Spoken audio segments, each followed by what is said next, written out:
अरिहन्ताणं नमो सिद्धारं नमो आयर्याणं नमो वज्रायाणं नमो लोये सबसाहुरं ऐसो पंचनमो करो सब पाप प्रणाशनो मंगलानं च सर्वेशिं परमं हवै मंगलम् नमो दुर्वाररागादि वैरिवारिणे अर्हते योगिनाथाय महावीरायतायिने पन्नगे चतुरेन्द्रेश कौशिके पादयोस्तुवे निर्विशेय नमस्काय श्रीवीरस्वामिने नमः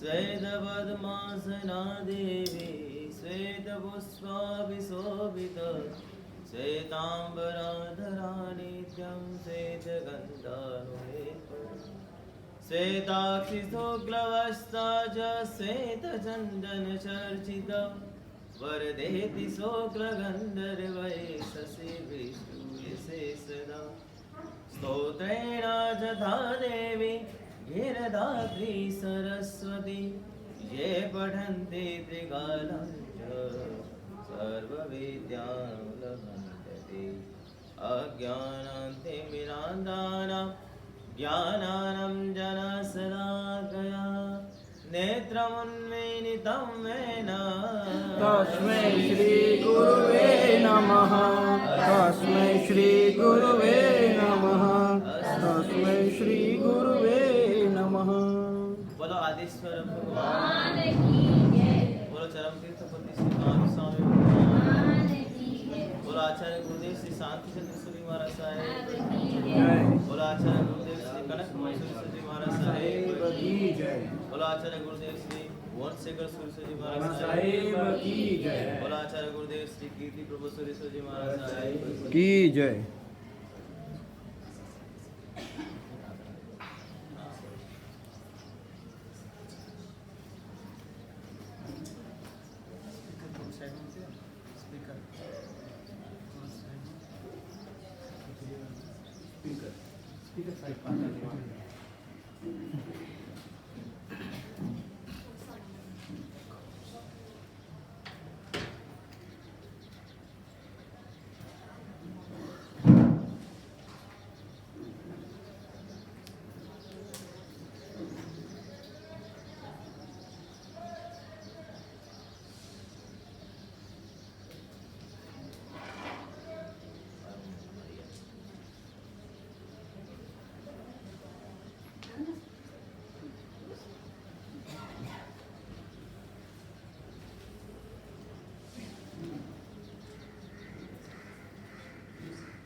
धर्म जिज्ञासु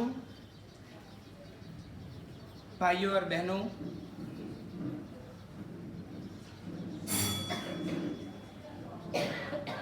पर्युषण महापर्व का आज तृतीय यानी कि थर्ड डे है, तीसरा दिन है। अष्टानी का प्रवचन जिसकी रचना पूज्यपाद आचार्य भगवान लक्ष्मी सुरेश्वर जी महाराज साहेब ने शानदार तरीके से की है। प्रथम 2 दिन के दौरान पर्युषण में करने लायक जो 5 कर्तव्य है वो देख लिए। अभी आगे बढ़ते हैं। वार्षिक 11 कर्तव्य की ओर। वार्षिक यानी कि पूरे साल में 12 महीने में ये 11 कर्तव्य परिपूर्ण करना चाहिए। हर व्यक्ति को अपने जीवन काल में इसी प्रकार धर्म आराधना में जुड़ना है। जैसे पर्युषण महापर्व के 8 दिन के दौरान 5 कर्तव्य कंपलसरी है हर श्रावक श्राविकाओं को, उसी प्रकार 12 महीने में पूरे साल में 11 कर्तव्य भी कंपलसरी है। 11 कर्तव्य हर एक व्यक्तियों को, हर एक भाग्यशाली को फर्जियात कंपलसरी करना चाहिए।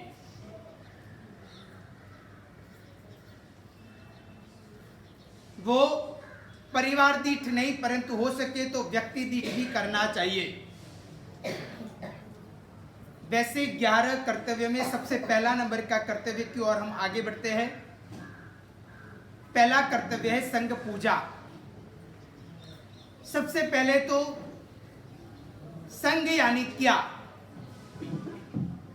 तो भाग्यशाली संघ यानी ऐसा कहा जाता है कि जो जिनेश्वर तीर्थंकर भगवान की आज्ञा का पालन करता है।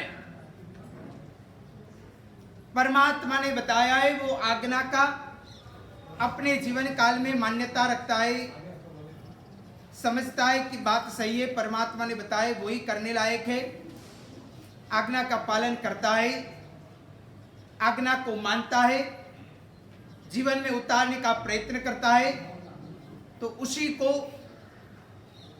वैसे जो साधु साध्वी श्रावक श्राविका होते उनको संघ कहा गया है। भाग्यशाली एक चीज और भी ध्यान रखना कि सिर्फ बहनों भाइयों मिल जाए तो वो संघ नहीं बनता है, परंतु बहुत सारे लोग इकट्ठित हो जाए तो एक व्यक्तियों का टोला कहा जाएगा, एक ग्रुप कहा जाएगा, समूह कहा जाएगा, परंतु उसको संघ नहीं कहा जाएगा। संघ तब ही बनता है कि वो सभी तीर्थंकर भगवान, जिनेश्वर तीर्थंकर भगवान की आज्ञा का पालन करने वाले हो, मान्यता में रखने वाले हो। चाहे यथाशक्ति पालन करें परंतु मान्यता तो होनी चाहिए कि परमात्मा ने बताया वो ही सत्य है, परमात्मा ने बताया वो ही होना चाहिए, परमात्मा की आज्ञा के मुताबिक अपना जीवन जीना चाहिए। तो ये प्रकार की भावना आनी चाहिए। ये कंपलसरी बताया गया है क्योंकि हर चीज शायद मुमकिन न भी हो सके, क्योंकि आप लोगों ने कोई सर्ववृत्ति धर्म तो नहीं स्वीकारा है, देशवृत्ति धर्म के तहत गृहस्थ धर्म का स्वीकार किया है। इसलिए शायद संपूर्ण तो न हो पाए परंतु यथाशक्ति पालन जरूर करना, परंतु मान्यता में तो यही रखना कि पालन करने जैसा तो यही है, देश वृत्ति में से सर्ववृत्ति में ही आने जैसा है, ये तो कम से कम मन में होना चाहिए। आज ये वृत्ति में होगा तो कल वो प्रवृत्ति में आएगा। इसलिए भाग्यशाली कहा जाता है कि परमात्मा की आज्ञा के मुताबिक रहना, आज्ञा का पालन करना, उसी को संघ कहा जाता है। यदि जैसे स्कूल के अंदर कहा जाता है कि 5 + 5 = 10 होता है, 5 × 4 यानी कि 5 × 4 = 20 होता है।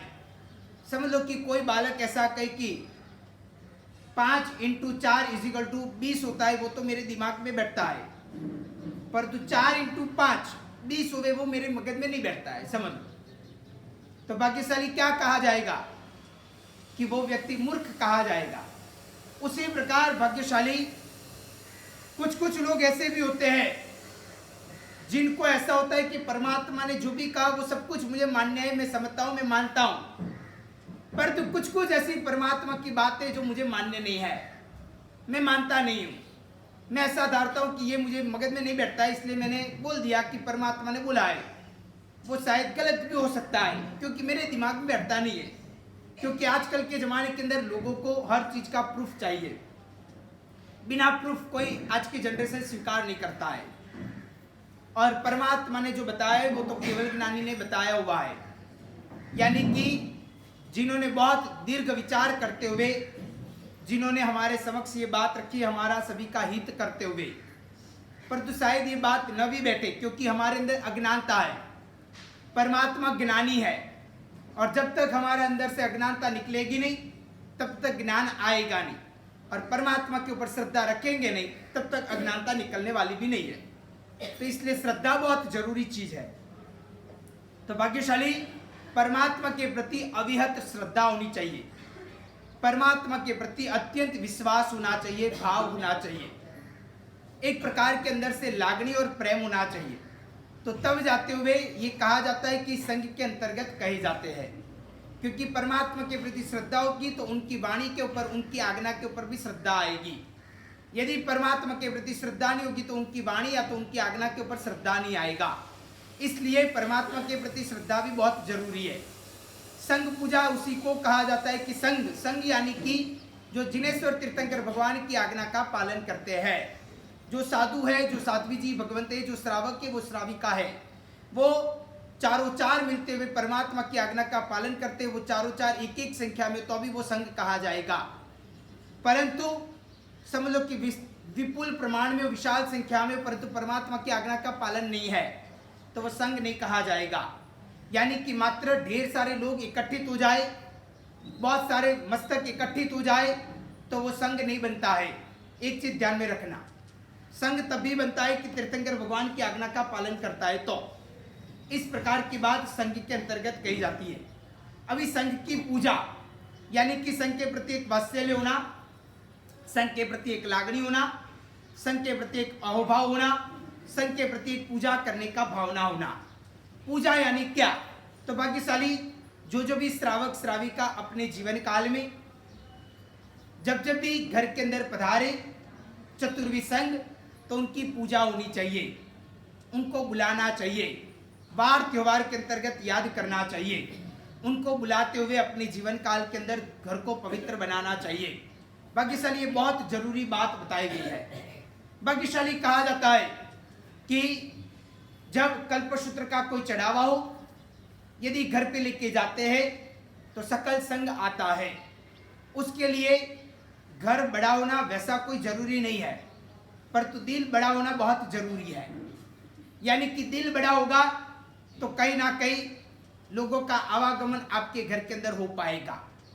बड़ा सा बड़ा मकान या तो पूरा फ्लोर या तो पूरा बंगला खरीद लिया, परंतु दिल छोटा होगा तो कोई काम नहीं आएगा। इसलिए भाग्यशाली अपने जीवन काल में यदि समझ लो कि कल्पसूत्र हो या फिर बारसा सूत्र हो या फिर कहीं ना कहीं घोड़िया पारना इत्यादि हो, तो अपने घर में लेके जाते हैं तो चतुर्वी संघ इकट्ठित होते हुए हमारे घर में आते हैं। और जब वो आते हैं तो उनका घर के अंदर, हमारे घर के अंदर उनका पावन पगलिया होता है। संघ यानी कोई सामान्य चीज नहीं है। संघ हमारे घर में आना मतलब कि हमारा एक सौभाग्य का सूरज उगा, ऐसा समझ लो, ऐसा प्रकार का कहा जाता है। यानी कि संघ आए तो एक प्रकार से हमारे जीवन काल के अंतर्गत, क्योंकि ये संघ के अंतर्गत ही कोई ना कोई, आज समझ लो कि श्रावक श्राविका है, परंतु आने वाले कल वही शायद साधु भी बने, वो शायद साध्वी जी भी बने, वो शायद मुनि बने, वो शायद पन्यासी बने, उपाध्याय भी बने, या फिर आचार्य बने, या गच्छाधिपति भी बन सकते हैं। ऐसी ताकत इनके अंदर छिपी हुई है। ये संघ के अंदर बुलाया जाता है। इसमें से ही कोई भविष्य के अंदर चक्रवर्ती भी बनने वाला हो, कोई गणधर भगवंत भी बनने वाले हो, कोई कहीं ना कहीं तीर्थंकर भगवान भी बनने वाले हो। ऐसा प्रकार का कोई ना कोई जीव हो सकता है, क्योंकि वो हमें मालूम नहीं है, क्योंकि हमें ज्ञान नहीं है। परमात्मा को ये ज्ञान है, हम तो अज्ञानता से भरे हुए।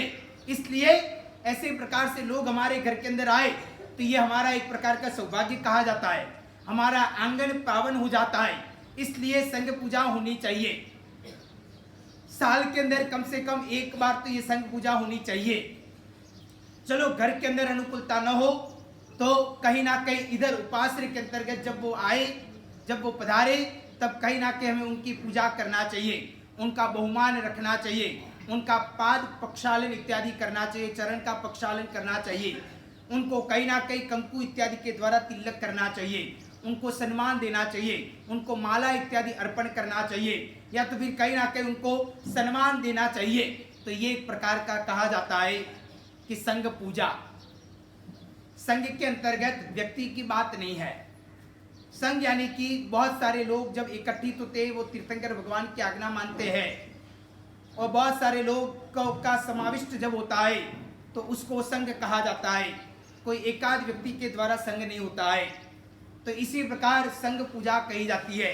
तो संघ पूजा अपने जीवन काल के अंतर्गत होना चाहिए।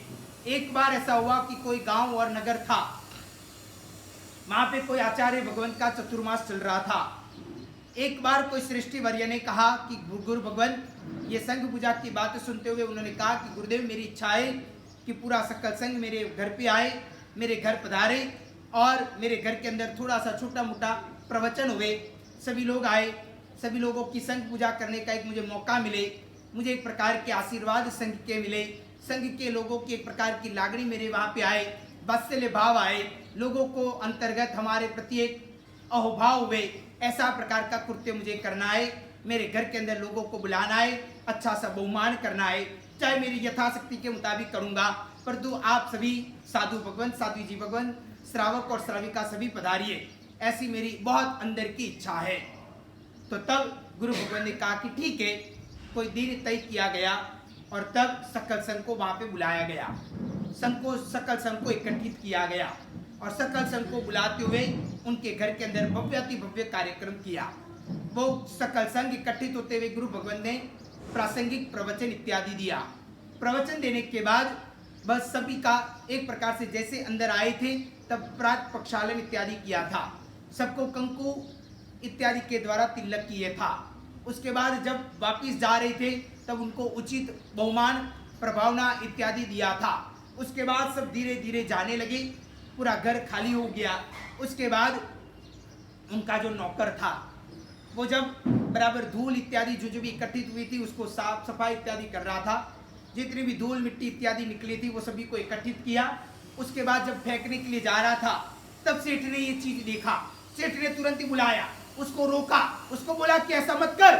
उन्होंने बोला तो क्या करूं? उन्होंने बोला ये कोई धूल नहीं है, परंतु इधर आने वाले जो चतुर्वेद संघ है ना, उनकी एक प्रकार की रज है। इसमें से कोई तीर्थंकर भगवान हो सकते, भविष्य के अंदर कोई गणधर भगवान बन सकते, कोई साधु बन सकते, कोई गच्छाधिपति भी बन सकते, कोई साध्वी जी भगवान बन सकते। एक काम कर, तुझे पावन बनना है, तेरा कल्याण करना है, तेरा हित करना है, तो इसको भी ले। और ऐसा सेठ ने खुद ने वो एक प्रकार की जो भी रज थी उसको लेके अपने सिर के ऊपर लगाया, मस्तक के ऊपर लगाया और उनको पूजा करने का प्रयत्न किया। ऐसा ही सेम नौकर ने भी किया कि सेठ ने जैसा किया वैसा। तो भाग्यशाली ये एक प्रकार का वात्सल्य भाव कहा जाता है, ये संघ की पूजा कही जाती है। तो भाग्यशाली अपने भी जीवन काल के दौरान ऐसे प्रकार के भावों के द्वारा अपने आत्मा का कल्याण करना चाहिए। संघ पूजा इसी प्रकार होती है। संघ पूजा हमें अपने जीवन काल में इस प्रकार करना चाहिए। कहीं ना कहीं सकल संघ एकत्रित हुए उनकी कहीं ना कहीं प्रभावना इत्यादि देना, या तो फिर कहीं ना कहीं उनका पाद प्रक्षालन करना, या तो कहीं ना कहीं उनको योग्य तरीके से उनको कुछ ना कुछ बहुमान करना। इस प्रकार वहां पे बुला जाता है कि संघ पूजा कही जाती है। हो सके तो घर में लेके जाते हुए संघ पूजा करना चाहिए, न हो सके तो कोई बात नहीं, जब जब भी प्रवचन होता है उसके अंदर प्रभावना इत्यादि के अंदर भी लिखवाते हुए और वहां पे भी संघ पूजा हो सकती है। तो इस प्रकार साल के अंदर कम से कम एक बार संघ पूजा होना चाहिए। चलो आप अकेले नहीं कर सकते तो कोई बात नहीं, 2 लोग 4 लोग 6 लोग मिलके करो, वो भी ना हुए तो सकल संघ मिलते हुए थोड़ा थोड़ा कुछ ना कुछ छोटी मोटी आनी भी लिखवाते हुए इसी प्रकार संघ पूजा करना चाहिए। आवाज बिल्कुल भी मत करना। इसलिए पहला नंबर का कर्तव्य परिपूर्ण हुआ। वार्षिक 11 कर्तव्य में से पहला कर्तव्य संघ पूजा परिपूर्ण हुआ। अभी दूसरा नंबर का कर्तव्य है साधर्मिक भक्ति। भाग्यशाली पर्युषण में करने लायक जो 5 कर्तव्य थे उसमें भी दूसरा नंबर का कर्तव्य साधर्मिक भक्ति था। इधर भी दूसरा नंबर का कर्तव्य साधर्मिक भक्ति बताया है। तो सोचो भाग्यशाली साधर्मिक भक्ति का कितना बहुत बड़ा लाभ बोला जाता होगा कि दोनों जगह पे साधर्मिक भक्ति रखा है। और कोई भी कर्तव्य दोनों जगह से कॉमन नहीं है, सिर्फ एकमात्र ये साधर्मिक भक्ति का कर्तव्य दोनों जगह पे कॉमन है। पर्युषण के 8 दिन के करने लायक जो 5 कर्तव्य उसमें भी साधर्मिक भक्ति है, वार्षिक 11 कर्तव्य में उसमें भी साधर्मिक भक्ति है। तो इसी प्रकार भाग्यशाली साधर्मिक भक्ति करना चाहिए। साधर्मिक भक्ति अपने जीवन काल के दौरान साधर्मिक वात्सल्य की तरह करना चाहिए, एक अहोभाव पूर्वक करना चाहिए, एक प्रेम पूर्वक करना चाहिए, एक आदर सत्कार पूर्वक करना चाहिए, एक मान सम्मान पूर्वक ये साधर्मिक भक्ति होती है। साधर्मिक का पहले भी मैंने मतलब कल आपको बताया था कि साधर्मिक यानी कि समधर्म वाले, यानी कि एक जो धर्म करता है वैसा ही दूसरा व्यक्ति धर्म करता है, तो आपस में दोनों का संबंध हुआ साधर्मिक भक्ति का। तो इसी प्रकार साधर्मिक भक्ति होती है। साधर्मिक भक्ति अपने जीवन काल में इस प्रकार करनी चाहिए।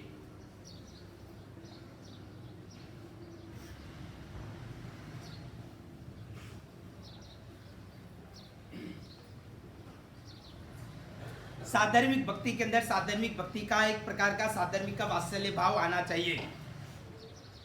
साधर्मिक भक्ति 3 प्रकार से कही जाती है।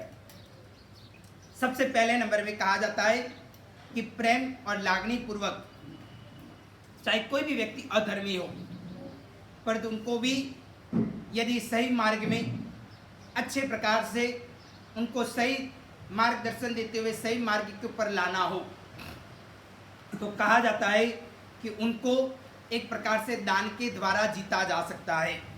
कोई भी व्यक्ति को याद रखना, दान धर्म ऐसा है कि दान धर्म के द्वारा लागणी पूर्वक, वात्सल्य पूर्वक, आनंद पूर्वक, प्रेम पूर्वक कोई भी व्यक्ति का दिल जीता जा सकता है, परंतु कभी भी आक्रोश पूर्वक या तो फिर उसको कहीं ना कहीं कंट्रोल में लाते हुए, दबाव में डालते हुए इसी प्रकार दिल जीता नहीं जा सकता है।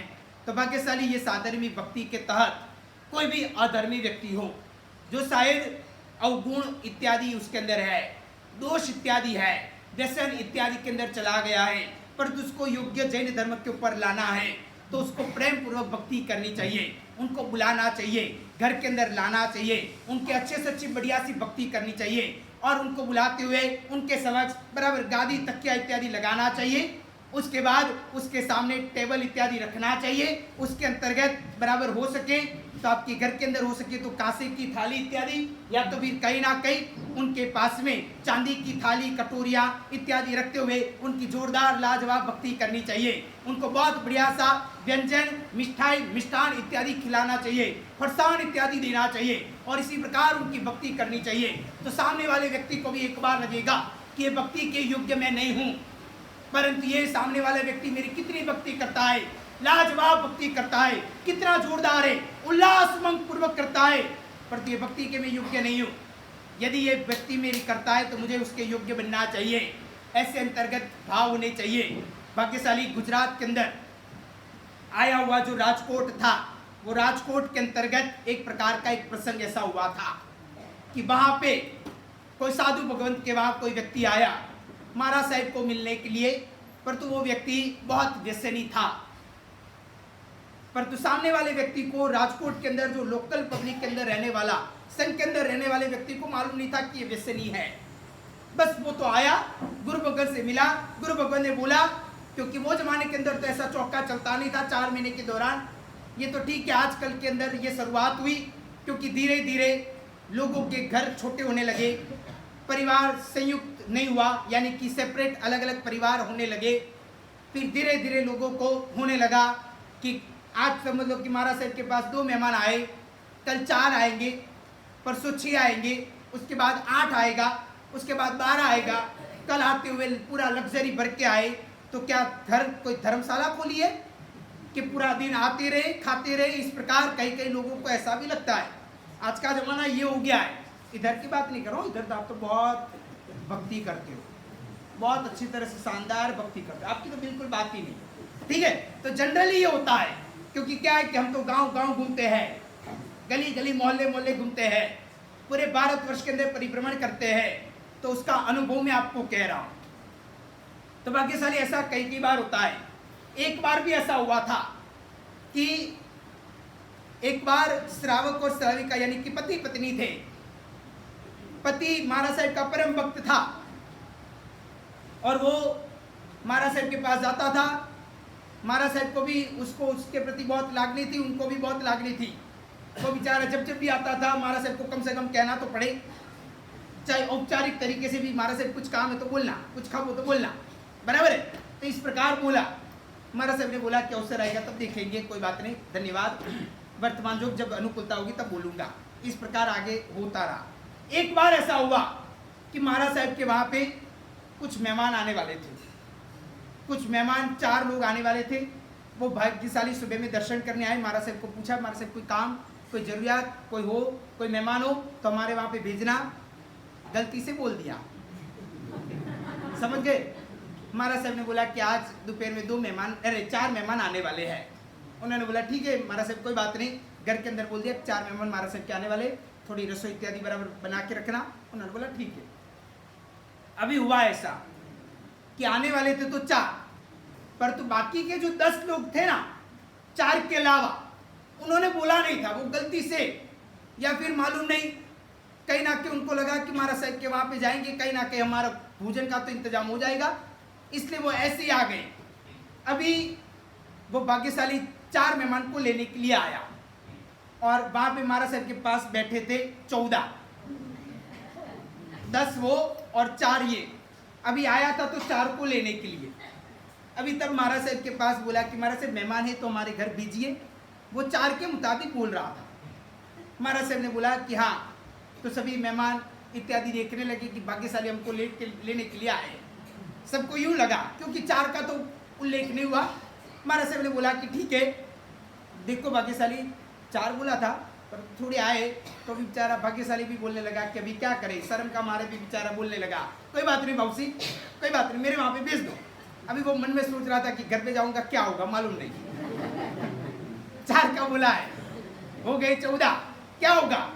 घर पे तो लेके गया, मन सोच रहा है कि क्या होगा मालूम नहीं है। अभी हुआ ऐसा कि 14 को लेके गया।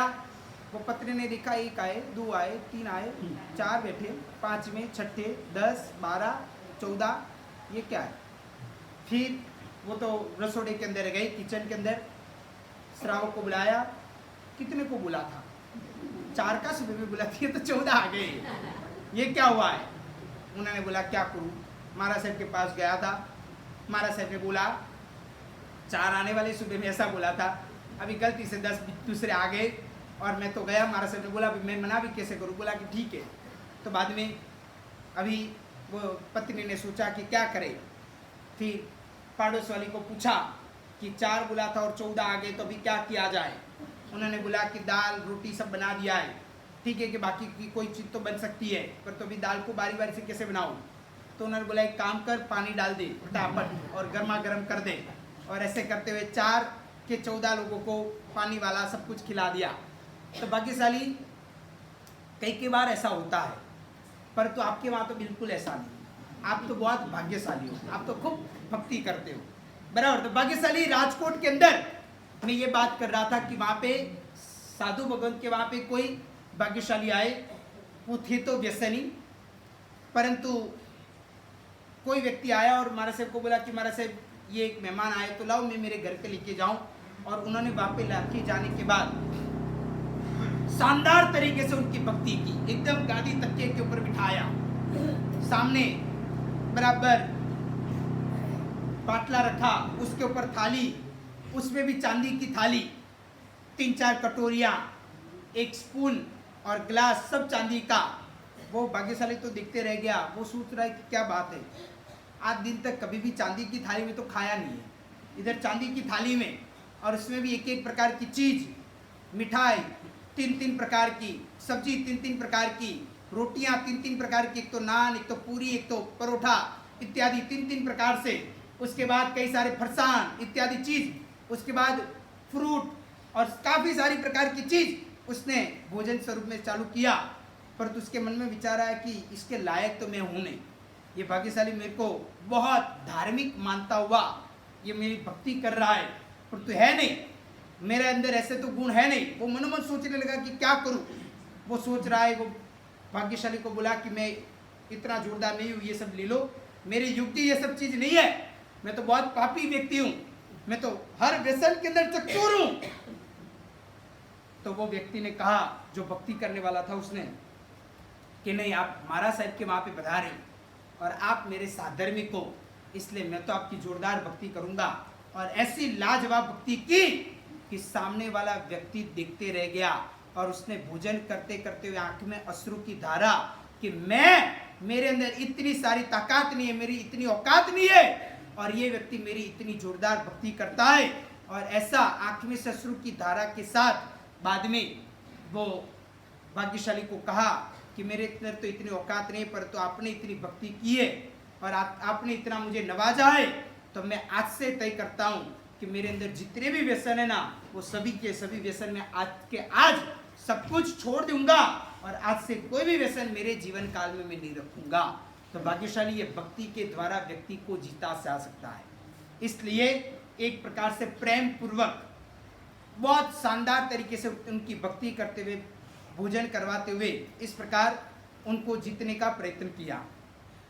दूसरे नंबर के अंदर सात्विक भक्ति के अंतर्गत ऐसा कहा जाता है कि जो उन्मार्ग के ऊपर गया हुआ जो व्यक्ति है उसको सन्मार्ग के ऊपर लाना, तो उसके लिए अलग अलग प्रकार के बात इधर जैन शासन के अंदर बताया है।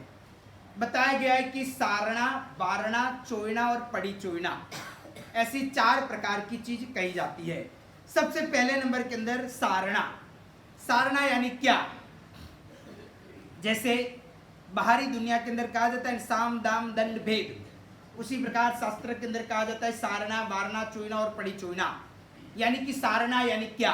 तो सारणा यानी कि पहले उनको समझाना कि भाग्यशाली आप ऐसा व्यसन करते हो, अच्छा लगता है, आप सोचो आप जैन धर्मी हो, आप साधर्मिक हो, आपको ऐसा करना उचित नहीं लगता है, आपको थोड़ा समझना चाहिए, आप तो कितने अच्छे लोग हो, आप कितने भोले लोग हो, आप तो कितने प्यारे लोग हो, इसलिए आपको ऐसा करना उचित नहीं है, आपको ऐसा नहीं करना चाहिए, आपको जैन धर्म मिला है इसलिए ये करना उचित नहीं है, आप सोचो, आप विचार करो, आप व्यसन को से मुक्त बनो। इस प्रकार उनको बहुत प्रेम से समझाना, बहुत अच्छे तरह से शांतिपूर्वक तरीके से कहना, तो ये एक प्रकार से कहा जाता है सारणा। यानी कि तू जैन कुल में है, तुझे ये नहीं करना चाहिए, ये अच्छा नहीं लगता है, इसी प्रकार उनको कहना, ये सारणा है। दूसरे नंबर के अंदर वारणा। वारणा का मतलब होता है कि सौम्य प्रकार का ठपका देना, यानी कि और थोड़ा सा कड़क शब्द में। बाद में पहले तो उनको कहा कि तुम जैन कुल के हो, तुम जैन धर्म के अनुयायी हो, तुम तीर्थंकर भगवान को मानते हो, तो थोड़ा आपको समझना चाहिए, इस प्रकार वहां पे कहना, तो उसको कहा जाता है सारणा। उसके बाद दूसरे नंबर के अंदर कहा जाता है वारणा।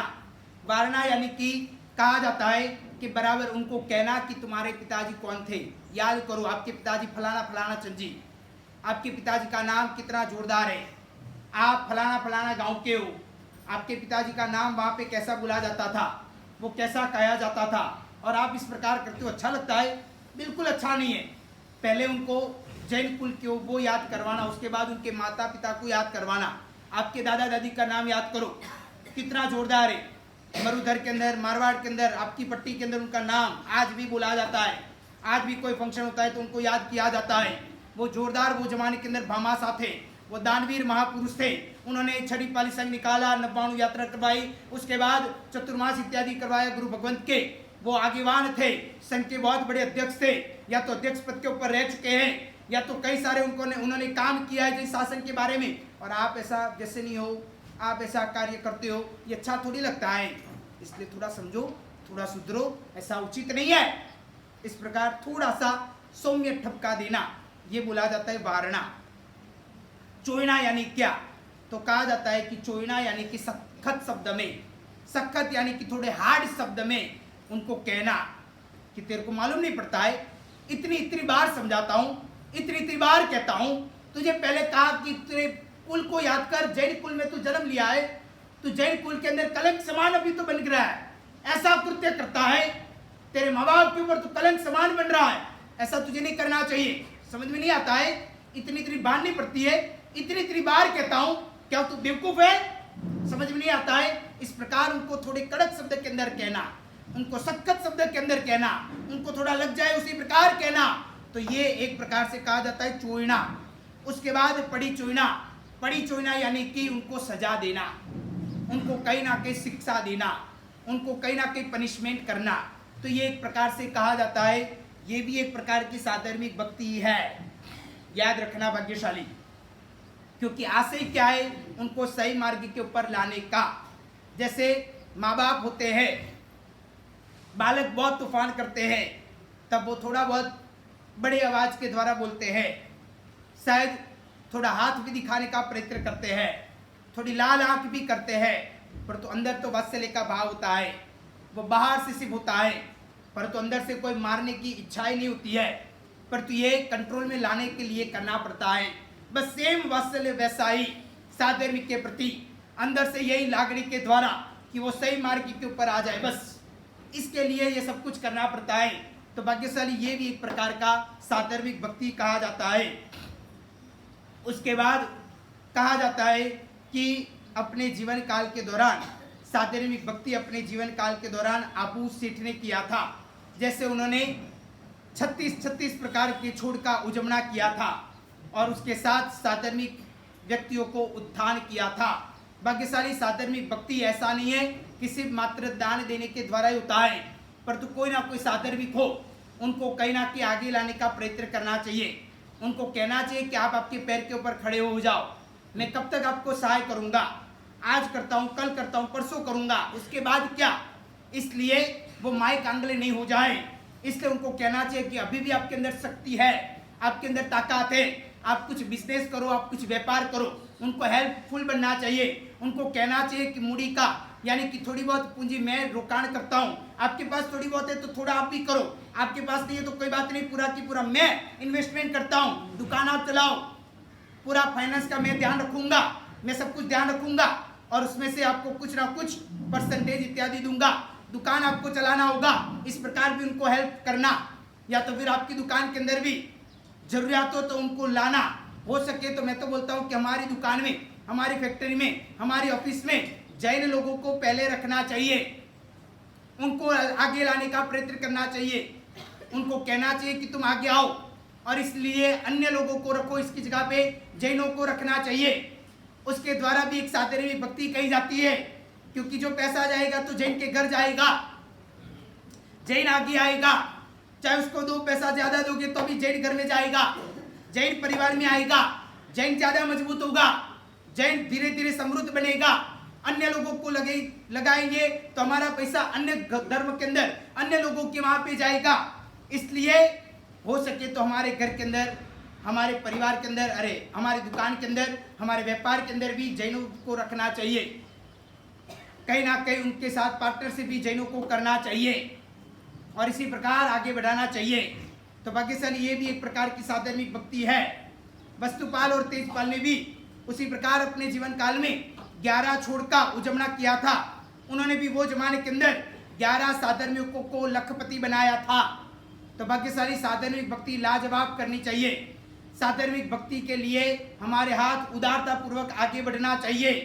वहाँ पे कंजूसाई नहीं करनी चाहिए, वहाँ पे लंबा चौड़ा सोचना नहीं चाहिए, क्योंकि साधर्मिक मजबूत होंगे तो जैन धर्म मजबूत बनेगा। यदि साधर्मिकी कहीं ना कहीं धीरे धीरे घिसते रहेंगे, धीरे धीरे कम हो जाएंगे, समृद्धियाँ कम हो जाएगी, तो धीरे धीरे धर्म परिवर्तन हो जाएगा। इसलिए साधर्मिक को मजबूत बनाना चाहिए, साधर्मिक भक्ति के लिए पूरा लाभ लेना चाहिए। तब हमारी कहीं ना कहीं क्षतियाँ इत्यादि नहीं दिखानी चाहिए। नहीं तो साधर्मिक भक्ति की जब बात आती है तब कई बार विचार आता है कि उग्राणी बाकी है, बिजनेस चलता नहीं है, अभी तो मंदी चल रही है। और जब समझ लो किटी पार्टी में जाना हो, कहीं ना कहीं और कोई प्रकार से शादी विवाह में जाना हो, तो तब तो मंदियाँ नड़ती नहीं है। कोई जगह पे घूमने के लिए जाना हो, 8-10 दिन के लिए पार्टी करने जाना हो, रविवार होता है बाहर घूमने के लिए जाना हो, 5-25-50 हज़ार रुपये का खर्चा यूं ही हो जाता है। और जब साधर्मिक भक्ति की बात करें तो एक दूसरे का मुंह या तो फिर जेब में हाथ डाले, सबसे छोटी नोट जो होगी वही बाहर निकलेगी, बाकी की सब अंदर रहेगी। इस प्रकार नहीं होना चाहिए। साधर्मिक भक्ति उदारता पूर्वक करना चाहिए। जितनी साधर्मिक भक्ति होगी उतना हमारे जीवन काल में पुण्य भी मजबूत होगा और साधर्मिक भी आगे बढ़ेगा। इसलिए साधर्मिक भक्ति अपने जीवन काल के दौरान करनी चाहिए। तीसरे नंबर के अंदर कहा जाता है यात्रात्रिक। तीसरा नंबर का कर्तव्य है यात्रात्रिक। यात्रात्रिक यानी कि उसके अंतर्गत भी 3 प्रकार है यात्रात्रिक में। तो सबसे पहला नंबर का है अष्टानिका यात्रा, दूसरे नंबर के अंदर है रथ यात्रा और तीसरे नंबर के अंदर है तीर्थ यात्रा। तो भाग्यशाली सबसे पहले में अष्टानिका यात्रा। अष्टानिका यात्रा यानी कि जब पूरे साल के अंदर एक बार कोई ना कोई त्रिदिवसीय या पंचानिका या अष्टानिका महोत्सव करना, यानी कि 8 दिन तक परमात्मा की भक्ति के लिए जुड़ना, उसके अंतर्गत नए नए दिन प्रतिदिन पूजा पूजन इत्यादि रखना, लोगों को बुलाना और उसके माध्यम से परमात्मा की भक्ति करने का एक अवसर प्राप्त करना, उसी को कहा जाता है अष्टानिका यात्रा। यानी कि ऐसा प्रकार का भी करना चाहिए। कहीं ना कहीं कोई ना कोई व्यक्तियों को, जैसे आज के ज़माने के अंदर कहा जाता है, गुजराती में कहा जाए तो जीवतु जगत्यु, या तो फिर हिंदी के अंदर कहा जाए तो जीवित महोत्सव। यानी कि माँ बाप जी रहे हैं, काफ़ी उम्र हो चुकी है, उसके बाद मालूम नहीं अभी कब तक रहेंगे वो मालूम नहीं है, तो उनके बाल बच्चे उनके द्वारा ही कहीं ना कहीं एक परमात्मा की भक्ति के समान एक प्रसंग रखते हैं, 3 दिन का या 5 दिन का या फिर 8 दिन का, तो उसको भी एक प्रकार का जीवित महोत्सव तहत कहा जाता है। तो वैसा भी कुछ करना चाहिए, वैसा भी कहीं ना कहीं हमारी सोच होनी चाहिए, हमारे विचार होने चाहिए कि जो माँ बाप ने हमारे लिए इतना किया है तो उनके जीते जी कुछ ना कुछ भक्ति करनी चाहिए। बाद में तो भाग्यशाली वो जाने के बाद हम उसके बाद धर्मादा करें, वो क्या फ़ायदा। उसके पहले माँ बाप जीते हो ना, उनके सामने कुछ ना कुछ करना चाहिए, उनके नाम के लिए, उनके कारण उनको ऐसा लगे कि नहीं मेरे बेटे ने मेरे जीते जी कुछ किया। माँ बाप जाने के बाद कितनी भी धूप सली उनके सामने घुमा दो, फिर कोई फ़ायदा नहीं है। इसलिए अभी भी यदि माँ बाप जी रहे हो, यथाशक्ति हो, तो 3 दिन 5 दिन कहीं ना कहीं महोत्सव रखना चाहिए। माँ बाप के उपकार की स्मृति समान ये कार्य करना चाहिए। समाज को बुलाना चाहिए, संघ को बुलाना चाहिए, साधु साध्वी भगवान की निश्रा में ऐसा कोई कार्य करना चाहिए, जिसको एक प्रकार से अष्टानिका यात्रा कहा जाता है। साल के अंदर एक बार ऐसा होना चाहिए। अगर आप पर्सनल नहीं कर सकते हो तो कोई बात नहीं, 2 लोग 4 लोग 6 लोग मिलके करो। वो ना हुए तो कम से कम सकल संघ मिलते हुए भी कर सकते हैं। कुछ ना कुछ आनिया बनाओ, उसके द्वारा लोग लिखा है, सबको ऐसा हुए कि हमारा भी छोटा मोटा भी रकम उसके अंदर गया है, हमको भी उसका हमारा भी सहयोग है, उसी प्रकार उसके अंदर लाभ लेते रहना और ये एक प्रकार का अष्टानिका करना। तो ऐसा भी कुछ ना कुछ कार्य करना चाहिए, ऐसा महोत्सव इत्यादि मनाना चाहिए, परमात्मा की भक्ति करनी चाहिए, उसमें खूब पुण्य उपार्जन करना चाहिए, उसके द्वारा बहुत सारे प्रकार के फायदे मिलते हैं। तो भाग्यशाली ऐसा पहले नंबर के अंदर ये अष्टानिका यात्रा कहा जाता है। दूसरे नंबर के अंदर कहा जाता है रथ यात्रा, जिसका दूसरा नाम है जल यात्रा भी कहा जाता है। यानी कि जब भी कोई ना कोई प्रकार की रथ यात्रा निकलती है, साल के अंदर एक बार रथ यात्रा होना चाहिए। यानी कि वरघोड़ा कहा जाता है, वो भी होना चाहिए, जिसके अंदर तीर्थंकर भगवान भी होने चाहिए, उनका भी रथ होना चाहिए। और वो रथ मैं तो बोलता हूँ कि खींचते हुए ही होना चाहिए, कोई ना कोई बेलों के द्वारा उठाना नहीं चाहिए, उनके ऊपर जोर जबरदस्ती इत्यादि नहीं देना चाहिए, क्योंकि भगवान हमारे हैं तो उठाएंगे तो हम उठाएंगे, ऐसी भावना होनी चाहिए। वरघोड़ा के अंदर रथ यात्रा के अंदर नंगे पैर चलना चाहिए। ऐसा नहीं है कि वहाँ पे रिबॉक के या तो फिर अन्य प्रकार के शूज बूज इत्यादि पहनते हुए जाना, इस प्रकार नहीं होना चाहिए। वरघोड़ा जोरदार शानदार तरीके का होना चाहिए। वरघोड़ा एक प्रकार से जैन शासन की प्रभावना का स्वरूप कहा जाता है। तो जैन शासन की प्रभावना के लिए, शासन की उन्नति के लिए वरघोड़ा होना चाहिए। यदि कोई संघ के अंदर शायद ऐसा होता नहीं है, परंतु ऐसा लिखा गया इसलिए कह रहा हूँ कि यदि कोई संघ के अंदर रथ यात्रा या वरघोड़ा निकालने के पैसे न हो या तो किसी की क्षमता न हो, तो कहा जाता है कि देव द्रव्य के पैसे में से भी निकाल सकते हो, परंतु हो सके तो देव द्रव्य के पैसे में से नहीं निकालना चाहिए। जब तक हम जी रहे, हमारे पास यथाशक्ति है, तो हमें हमारे पैसे में से ही निकालना चाहिए, परंतु शासन की प्रभावना करनी चाहिए। शासन की प्रभावना फर्जियात कंपलसरी कही जाती है, जिसके द्वारा काफ़ी लोग देखे कि ये जैनों का जुलूस निकला, वरघोड़ा निकला, रथ यात्रा निकली, जल यात्रा निकला, और उसके द्वारा लोग दिखते हैं कि क्या बात है, जैनों का ये शानदार त्यौहार चल रहा है, जैनों का ये चतुर्मास चल रहा है, जैनों का ये जोरदार तरीके से शानदार तरीके से उनकी तपस्या का वरघोड़ा है, या तो फिर उनका कहीं ना कहीं साल के अंदर एक बार ऐसा वरघोड़ा निकलता है जिसके द्वारा अनुकंपा दान भी होता है। बहुत सारे फायदे इसके पीछे हैं, जो अनुकंपा दान इत्यादि भी होता है, जो गरीब होता है, दुखी होता है, दरिद्र होता है, उनको भी कुछ ना कुछ खाना इत्यादि हो जाता है, उनको भी कहीं ना कहीं प्रभावना इत्यादि हो जाती है। बाकी सारी जिनका बच्चा है उनको संभालो, नहीं तो फिर हम ले लेंगे। धीरे धीरे वो आगे आएगा तो फिर मैं तो ले लूंगा, पक्का कह रहा हूँ, ध्यान रखना, बराबर है। संभाल पाओ तो संभालो, नहीं तो हमको सौंप देना, बराबर। बहनों के अंदर लड़कियां हो तो साधु जी हमारे साथ बैठे हो, चिंता मत करना। हाँ, तो बाकी सारी इसी प्रकार कहा जाता है कि बराबर रथ यात्रा, यानी कि जिसके अंतर्गत अन्य धर्म के लोग भी दिखे ना, तो उनको भी एक अहोभाव हुए कि क्या बात है, इतने करोड़ाधिपति सेठ सिठानी और ऐसे प्रकार के लोग रथ यात्रा के अंदर जुड़े हैं, शानदार तरीके से है, सब धज के बैठे हैं। तो ये एक प्रकार देखते हुए उनको भी एक बार अहोभाव हो जाए, उनको भी लगता है कि मुझे भी आने वाले भोग के अंदर जैन शासन मिले, मुझे भी ऐसा प्रकार का जैन धर्म मिले। यदि एक बार भी किसी के मन में ऐसा विचार आया ना, तो समझ लेना कि हमारा रथ यात्रा की जितना भी खर्चा है ना, वो सब कुछ निकल गया, वो सफल हो गया। भाग्यशाली सोचो। तो इस प्रकार रथ यात्रा निकालनी चाहिए, वो शासन प्रभावना का एक कारण कहा जाता है। तीसरे नंबर के अंदर कहा जाता है तीर्थ यात्रा। कहा जाता है कि तीर्थ यात्रा एक पुण्य उपार्जन करने का एक कारण वो कहा जाता है, पाप का विलोपन करने का कारण तीर्थ यात्रा कहा जाता है। वो तीर्थ यात्रा कभी भी बस के द्वारा नहीं निकलता है। कुछ लोग फ्लाइट के द्वारा, ट्रेन के द्वारा या बस के द्वारा निकालते हैं और उसके बाद बोलते हैं कि हमने ये एक प्रकार का संघ निकाला। भाग्यशाली ये तो एक प्रकार की तीर्थ की यात्रा है, परंतु उसके बाद वो संघपति बनते हुए बराबर बहुमान इत्यादि स्वीकार करे, ये उचित कहा जाता नहीं है। यानी कि एक प्रकार से वो संघपति की माला पहनना नहीं चाहिए, क्योंकि संघ छरी पाली जो होता है उसको कहा जाता है, ऐसा प्रकार का होना चाहिए। तीर्थ की यात्रा कही जाती है, परंतु तीर्थ यात्रा उत्कृष्ट तरीके तो वही है कि जो पैदल यात्रा करना, एक जगह से दूसरी जगह उसी प्रकार जाना। पहले के जमाने के अंदर ऐसे व्हीकल इत्यादि नहीं थे, तब छरी पाली संघ इत्यादि निकलता था। आज के जमाने के अंदर ठीक है, समझ गए कि लोगों की इतनी शक्ति नहीं है, इतना ताकत नहीं है कि शायद इतना हो सके, या तो फिर समय भी कम है, इसलिए फटाफट पंचतिथि करना है। एक दिन समय शिखर जाना है, दूसरे दिन पालीताना जाना है, तीसरे दिन नाकोड़ा जाना है और चौथे दिन तो वापस बम्बई में रिटर्न आ जाना है, इसलिए फटाफट करना हो तो इस प्रकार करते हैं। तो भाग्यशाली फ्लाइट के द्वारा या ट्रेन के द्वारा या बस के द्वारा होता है, वैसा उचित नहीं है। और उसके अंतर्गत संघ की माला नहीं पहनना चाहिए, संघपति की, याद रखना। भाग्यशाली तीर्थ यात्रा कही जाती है, वो मना नहीं है, परंतु संघपति यानी कि जो छरी पाली संघ निकालते हैं ना, वैसा ही कहा जाता है, उसे उसके अंतर्गत ही बुला जाता है। तो इसी प्रकार, क्योंकि अभी तो सकबड़िया धर्म हो गया है, यानी कि हमारी सुविधा रहे उसी प्रकार हम धर्म करते हैं। हमको तो कहीं ना कहीं छरी पाली करना उचित नहीं लगता है, लंबा चौड़ा खर्चा होता है, उसके बाद इसके पीछे कितना सारा कार्य करना पड़ता है, परंतु नहीं हो सके तो प्रयत्न करना चाहिए कि छरी पाली संघ निकालना। बाकी सारी यदि किसी की भावना हो तो सोचना, विचार करना, उसके बाद मिलना।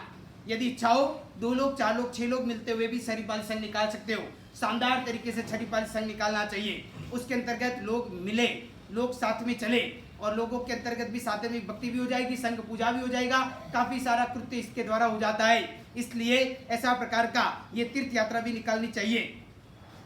विक्रम महाराजा ने उज्जैनी से शत्रुंजय का छरी पाली संघ निकाला था, जिसके अंतर्गत कितने थे आचार्य भगवंत, भाग्यशाली सोच नहीं पाएंगे।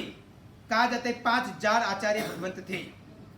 सोचो, आचार्य भगवंत की सिर्फ बात कर रहा हूं 5000, तो मुनि भगवंत कितने होंगे, साध्वी जी भगवंत कितने होंगे, बराबर है भाग्यशाली।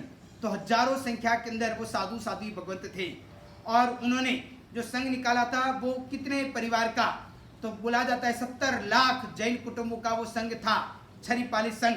उसके अंदर हाथी कितने थे, तो 7600 हाथियां थे वो जमाने के अंदर। विक्रम महाराजा ने जो निकाला था वो संघ की बात कर रहा हूं। हाथी इतने, तो घोड़े कितने होंगे, उसके बाद बैलगाड़ी कितने होंगे, क्या उनका ठाठ होगा, क्या विशाल काय में वो बरघोड़ा लगता होगा, वो क्या छरी पाली संघ होगा। तो भाग्यशाली ये सब कुछ उन्होंने किया था, ये शासन प्रभावना के लिए।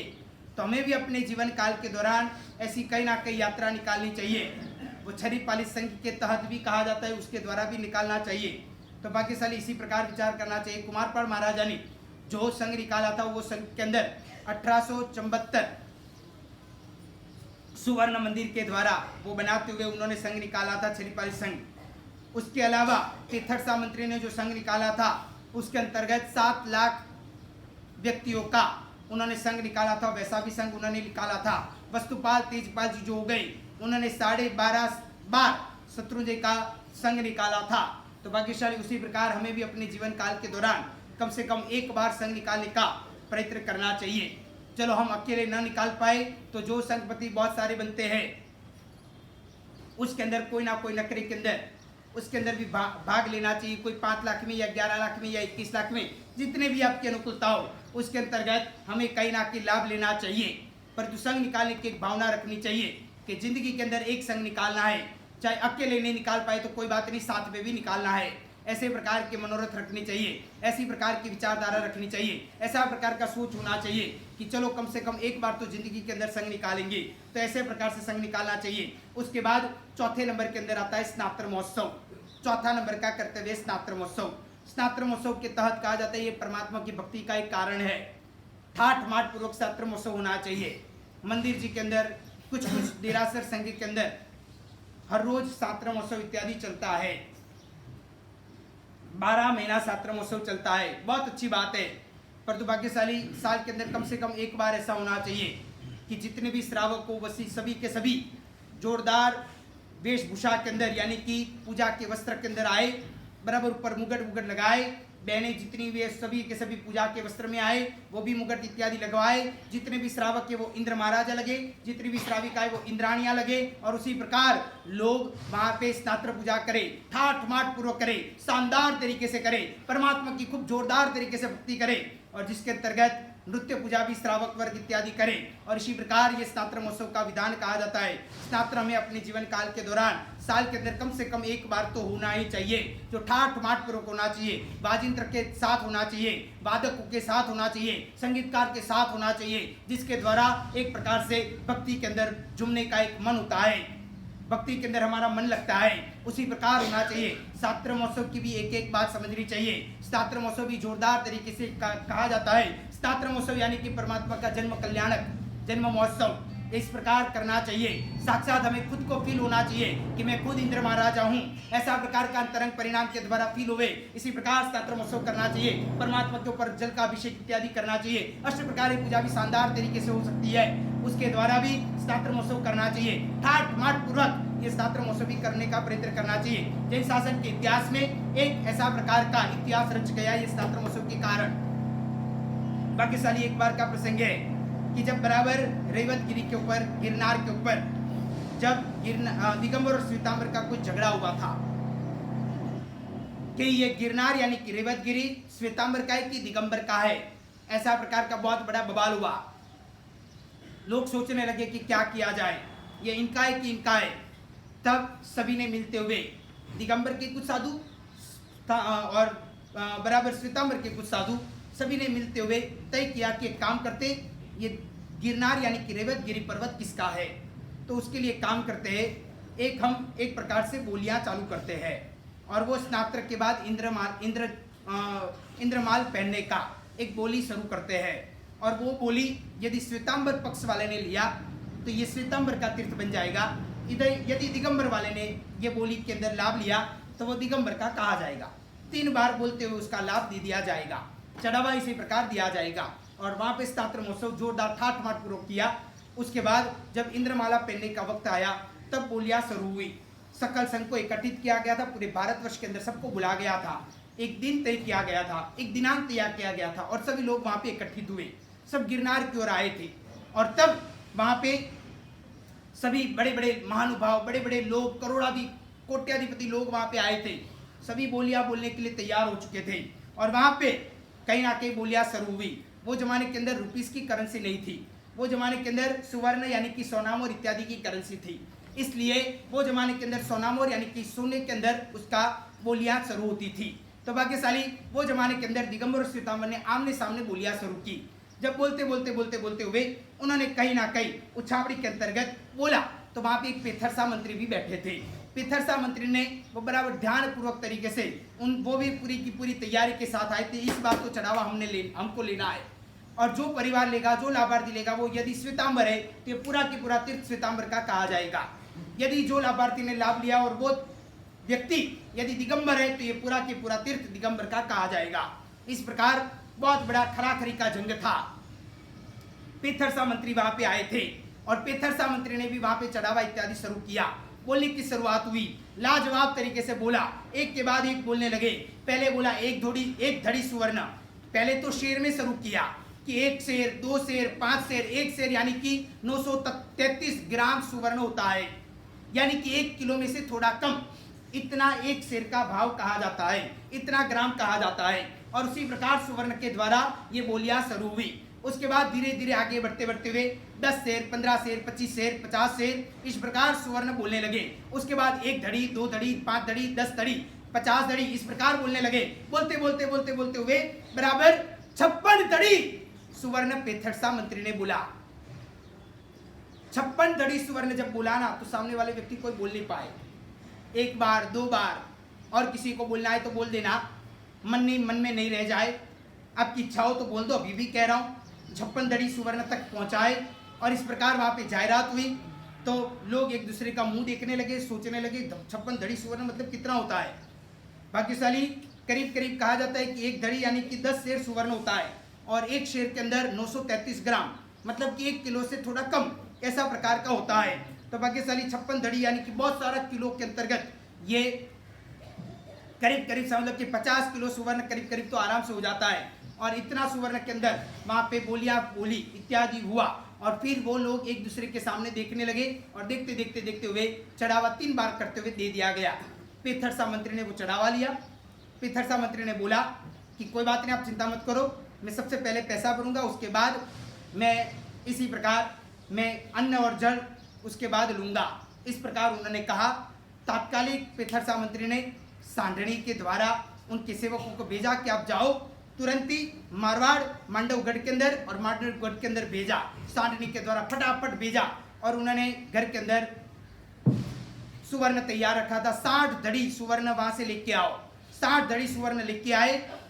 बराबर गए, जाने के बाद जब आ रहे थे, तब आते आते हुए बराबर गिरनार की ओर आते आते हुए उनको करीब करीब 3 दिन हो गया। तीसरा दिन का शाम का समय हुआ और वो लोग आए। बराबर तब तक उन्होंने उपवास किया। भाग्यशाली जब तक बोलियां बोलने के बाद नहीं दिया ना, तब तक उन्होंने अन्न और जल का त्याग किया। मेरी बात समझ में आती है मैं क्या कहना चाहता हूँ। भाग्यशाली इसी प्रकार बोली का महत्व होना चाहिए। मैंने पहले भी कहा था, 2 बार आज भी कह रहा हूँ कि हमारे पास जितनी अनुकूलता उतना ही बोलना चाहिए। ऐसा कोई कहता नहीं कि करोड़ों में अरबों में बोलो। आपकी जितनी अनुकूलता हो, जितनी ताकत है, उतना ही बोलो। कोई फोर्स नहीं है, पर तो बोलने के बाद जल्द से जल्द भर देना चाहिए। हो सके तो 24 घंटे में पूरा कर देना चाहिए, बासी नहीं रखना चाहिए। और यदि न हो पाए तो कम से कम संवत्सरी प्रतिक्रमण के पहले जो रकम बोले वो सब कुछ चुकते कर देना चाहिए। 1 भी रुपया हमारा ऊपर नहीं रहना चाहिए। इसी प्रकार पूरा कर देना चाहिए। तो भाग्यशाली इसी प्रकार ये पेथरसा मंत्री ने ये 3 दिन हुए। बराबर शाम का सूर्य का कुछ अभी 2 घड़ियां बाकी थी, 48 मिनट करीब करीब बाकी था, तब ये सुवर्ण आ गया। तब 56 धड़ी तो तुरंत एट ए टाइम उन्होंने भर दिया। उसके बाद लोगों ने कहा कि आप एक काम करो, आपको 3 दिन का उपवास हो गया है, आप अभी खाना खा लो, 48 मिनट बाकी है, फटाफट भोजन कर लो। उन्होंने बोला नहीं, अभी तो ऐसे भी 48 मिनट ही बाकी है, कल सुबह में वापस सूरज उगेगा, और ऐसे करते हुए मेरा अठम भी हो जाएगा। और ऐसे करते हुए उन्होंने अठम किया और दूसरे दिन पारना किया। यानी कि ये जितना भी बोला वो सब कुछ भरने के बाद इसी प्रकार उन्होंने भोजन इत्यादि किया। और बाकी का जो 4 धड़ी सुवर्ण था वहां के लोगों को, गरीबों के अंदर अनुकंपा दान इत्यादि के अंदर बांट दिया। थोड़ा बहुत सादर्भिक भक्ति किया, थोड़ा बहुत अनुकंपा दान के अंदर बांट दिया। इस प्रकार उन्होंने अपने जीवन काल के अंदर 56 धड़ी सुवर्ण बोलते हुए रेवतगिरी यानी कि गिरनार नाम का पर्वत ये स्नात्र महोत्सव के तहत इंद्रमाला पहनने का चढ़ावा इसी प्रकार लिया। और इसी प्रकार उन्होंने अपने जीवन काल के दौरान तब से फाइनल हुआ कि गिरनार ये श्वेतांबर का कहा जाएगा। तो इस प्रकार ये प्रसंग हुआ है। तो भाग्यशाली अपने जीवन काल के दौरान भी इसी प्रकार जब भी बोलियां बोलते, जब भी कुछ लिखवाते, तब एट ए टाइम जल्द से जल्द पूरा कर देना चाहिए, जल्द से जल्द भर के पूरा करना चाहिए। ऐसा नहीं है कि इस बार बुलाए आने वाले प्रदूषण तक देंगे, धीरे धीरे थोड़ा थोड़ा। इधर कोई इंस्टॉलमेंट सिस्टम तो नहीं है ना, इधर तो ऐसा तो है नहीं कि हर महीने थोड़ा थोड़ा देना, बराबर है। इसलिए भाग्यशाली जितना बोलो तात्कालिक पूरा की पूरा भर देने का प्रयत्न करना चाहिए, ऐसा आपको करना चाहिए। तो भाग्यशाली इसलिए अपने जीवन काल में इसी प्रकार बोलियां इतना आदि बोलनी चाहिए। 4 कर्तव्य परिपूर्ण हो चुके, बाकी के कर्तव्य की बात आगे देखूंगा, अभी इधर तक रखता हूं। इसलिए भाग्यशाली बराबर बाकी के कर्तव्य के तहत भी बैठना, संघ की जो भी बोलियां है, जो भी कार्य है वो आगे हम देखते हैं। इसलिए भाग्यशाली बराबर ध्यान से अभी सुनना। एक 10 मिनट में अपर हैंग जो भी संग्रह कॉम है वो हैंग पटाना है। कर्तव्य और ले लेता हूं। 4 कर्तव्य हमने देख लिए। 5वां नंबर का कर्तव्य देव द्रव्य की वृद्धि। बराबर भाग्यशाली ध्यान से सुनना। देव द्रव्य की वृद्धि यानी कि एक प्रकार से देव द्रव्य की जो भी रकम होती है वो मैक्सिमम ज्यादातर तरीके से जीर्णोद्धार इत्यादि करने के लिए डालना चाहिए। यानी कि पुराने जो मंदिर है उसको मरामत करने के लिए, उसको मजबूत करने के लिए, उसको तैयार करने के लिए, जहाँ जहाँ भी क्षतियाँ हैं उसको दूर करने के लिए मैक्सिमम तरीके से देव द्रव्य का इस्तेमाल वहाँ पे होना चाहिए। तो भाग्यशाली इसी प्रकार सबसे पहले नया जिनालय बनाओ, उसके पहले पुराने जिनालय उसको मजबूत करने के लिए देव द्रव्य की रकम डालनी चाहिए। जो जो भी देव द्रव्य की रकम है वो इसके लिए पहले इस्तेमाल होना चाहिए। अभी भाग्यशाली देव द्रव्य की रकम के लिए देव द्रव्य की वृद्धि नाम का जो 5वां कर्तव्य है उसके लिए मैं कह रहा हूं, बराबर ध्यान से सुनना। ऐसा हुआ था कि कुमारपाल महाराजा थे और कुमारपाल महाराजा ने एक छरीपाली संघ निकाला था जो शत्रुंजय का लाजवाब छरीपाली संघ था। और छरीपाली संघ के अंदर देव द्रव्य की वृद्धि के लिए गुरु भगवंत ने कहा, कलिकाल सर्वज्ञ हेमचंद्राचार्य जी ने, कि कुमारपाल महाराजा आपने ही संपूर्ण खर्चा करते हुए विस्तृत द्रव्य के द्वारा ये पूरा की पूरा आपने छरीपाली संघ निकाला है, इसके लिए संघ की माल भी आपको ही पहनने का अधिकार है।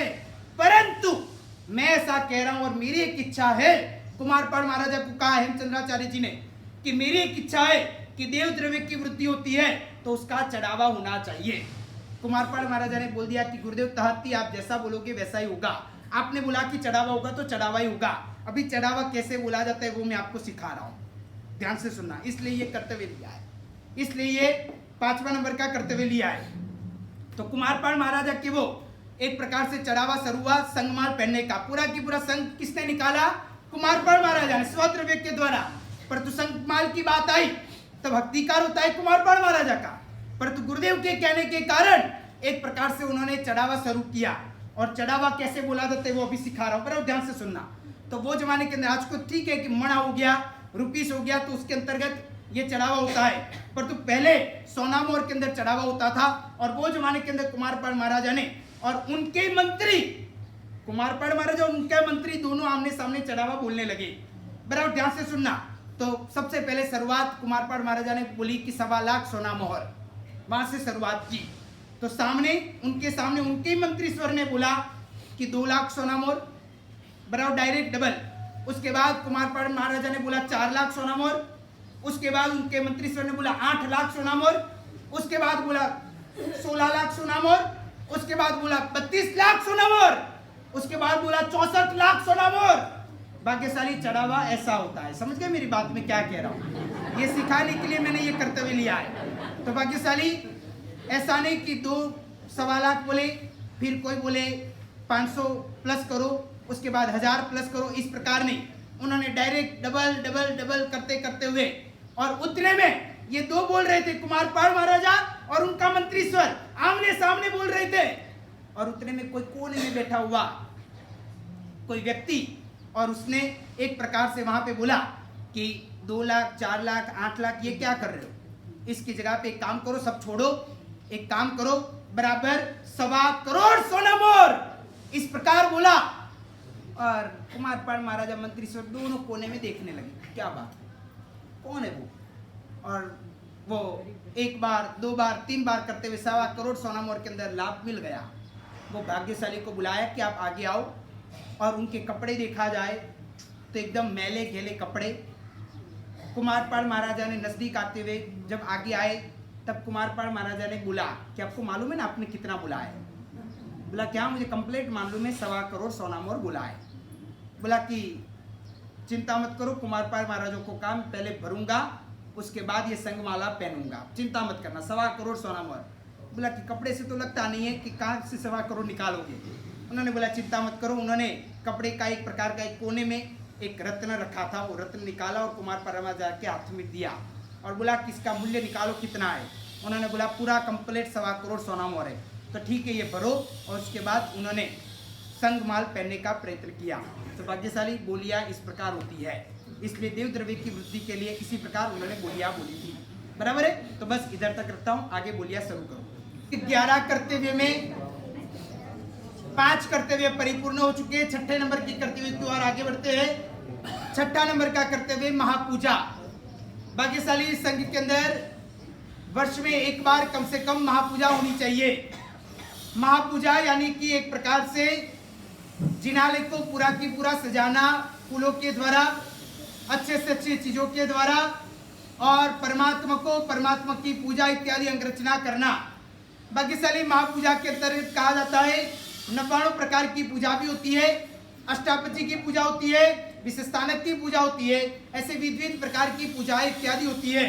तो भाग्यशाली वर्ष में कम से कम एक बार ऐसी प्रकार की पूजा हमारे द्वारा होनी चाहिए। समझ लो कि हमारी यथाशक्ति नहीं है तो 2 लोग, 4 लोग, 6 लोग या फिर पूरा संघ मिलते हुए भी एक बार ऐसी पूजा पढ़ानी चाहिए। तो ये एक प्रकार से कर्तव्य है महापूजा का, वो परिपूर्ण हो सकेगा। 7वां नंबर का कर्तव्य रात्रि जगो।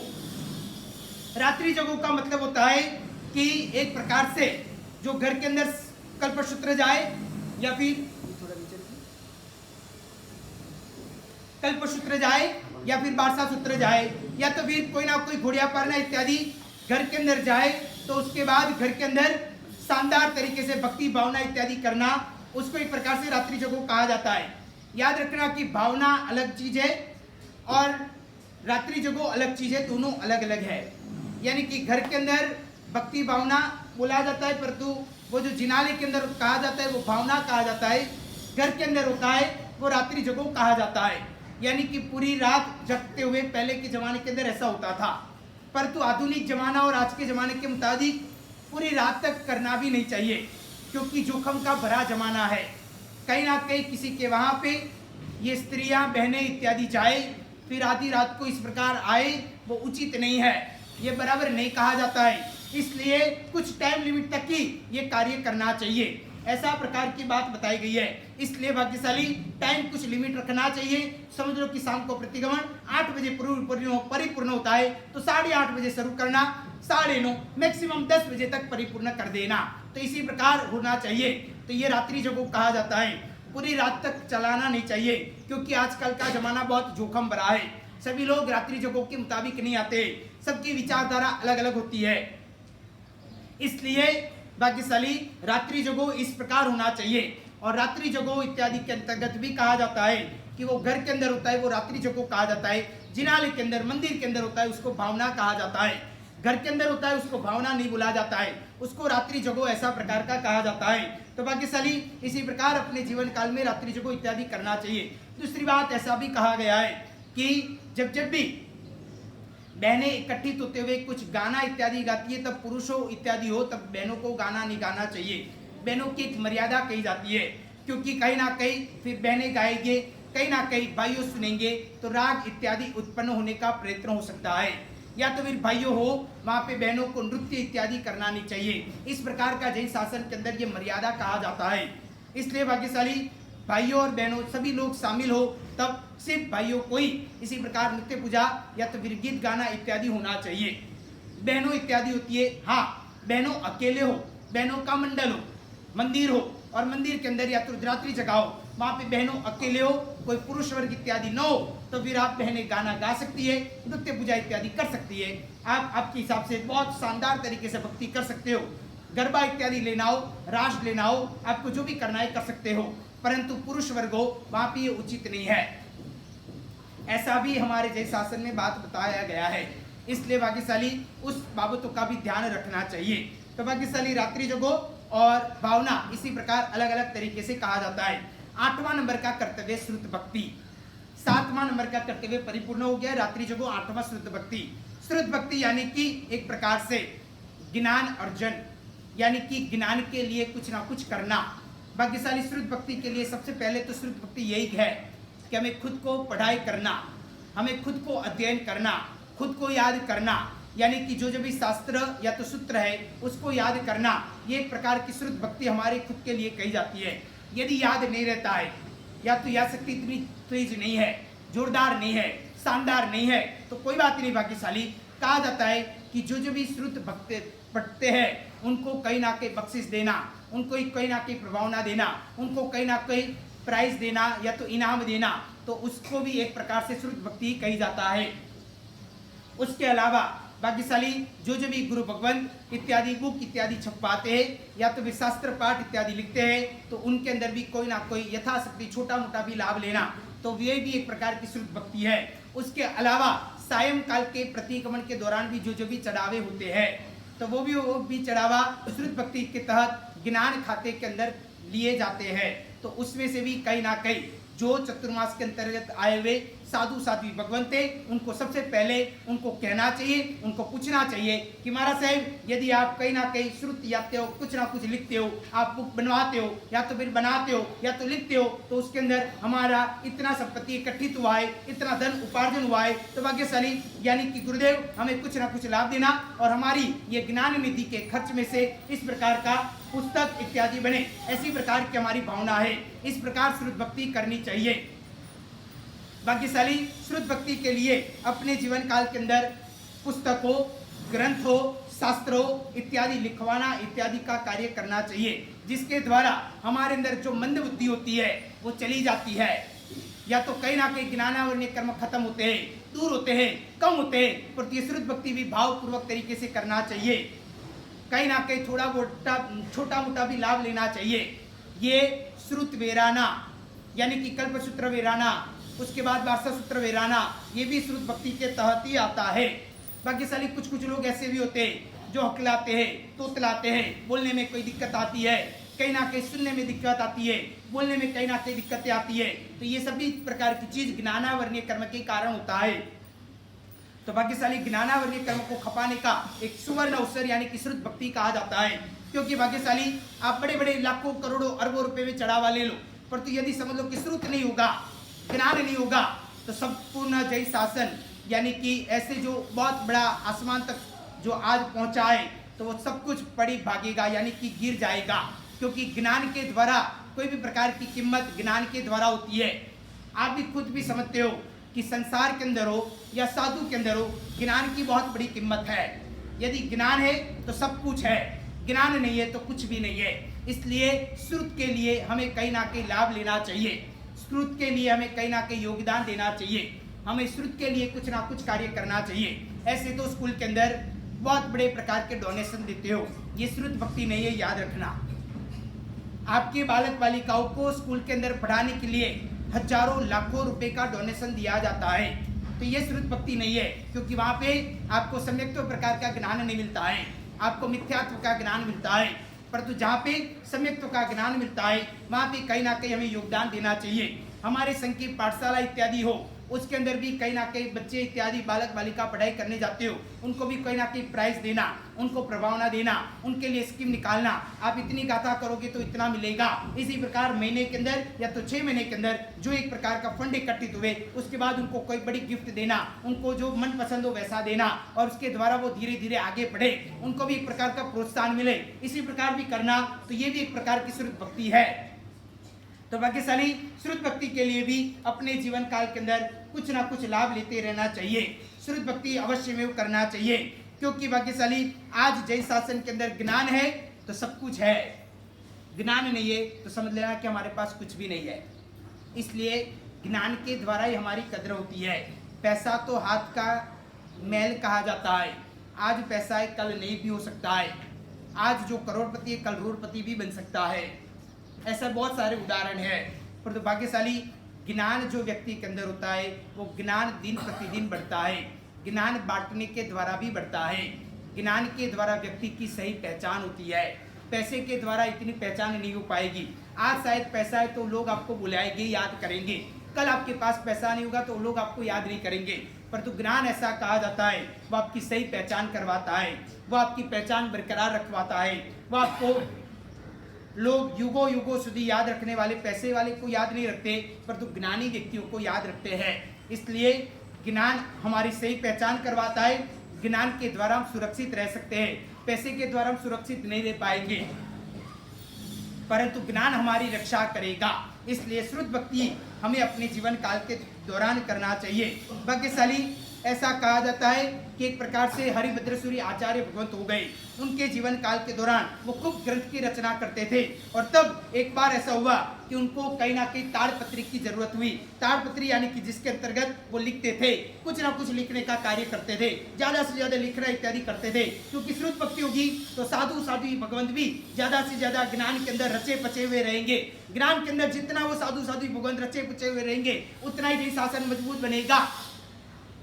इसलिए साधु भगवंत का हकीकत में कार्य तो ज्ञान के अंदर ही रहने का है। याद रखना भाग्यशाली, ये तीर्थ इत्यादि बनाने का कार्य नहीं है। ठीक है, प्रेरणा दो, प्रेरणा करो, उनको कहो कैसा करना चाहिए, परंतु बाद में धीरे धीरे गृहस्थ ने ये सब कुछ छोड़ दिया। इसलिए बाद में साधु भगवंतों ने तीर्थ बनाना शुरू कर दिया। भाग्यशाली जिन्होंने तीर्थ बनाया उसका मेरा कोई विरोध नहीं है, याद रखना, परंतु हकीकत में साधु का कार्य ज्ञान का होता है, कोई तीर्थ बनाने का कार्य नहीं होता है। परंतु धीरे धीरे गृहस्थों ने सिर्फ पैसा कमाना शुरू किया, लाखों करोड़ों रुपए अरबों रुपए वो तीर्थ के अंदर डालना शुरू किया, तो बाद में धीरे धीरे ज्ञान बिछल गया, ज्ञान धीरे धीरे चला गया, कम धीरे धीरे होने लगा। इसलिए भाग्यशाली अभी भी मैं कहना चाहता हूँ, ज्ञान के ऊपर भार देने जैसा है। ज्ञान नहीं होगा, अकेले तीर्थ के द्वारा शासन नहीं टिकेगा, ज्ञान अवश्य में चाहिए। मंदिर बन जाएंगे पर मंदिर के अंदर पूजा करने वाले व्यक्ति नहीं रहेंगे तो क्या करोगे? इसलिए ज्ञान होगा तो मंदिर के अंदर पूजा करने वाले लोग बनेंगे।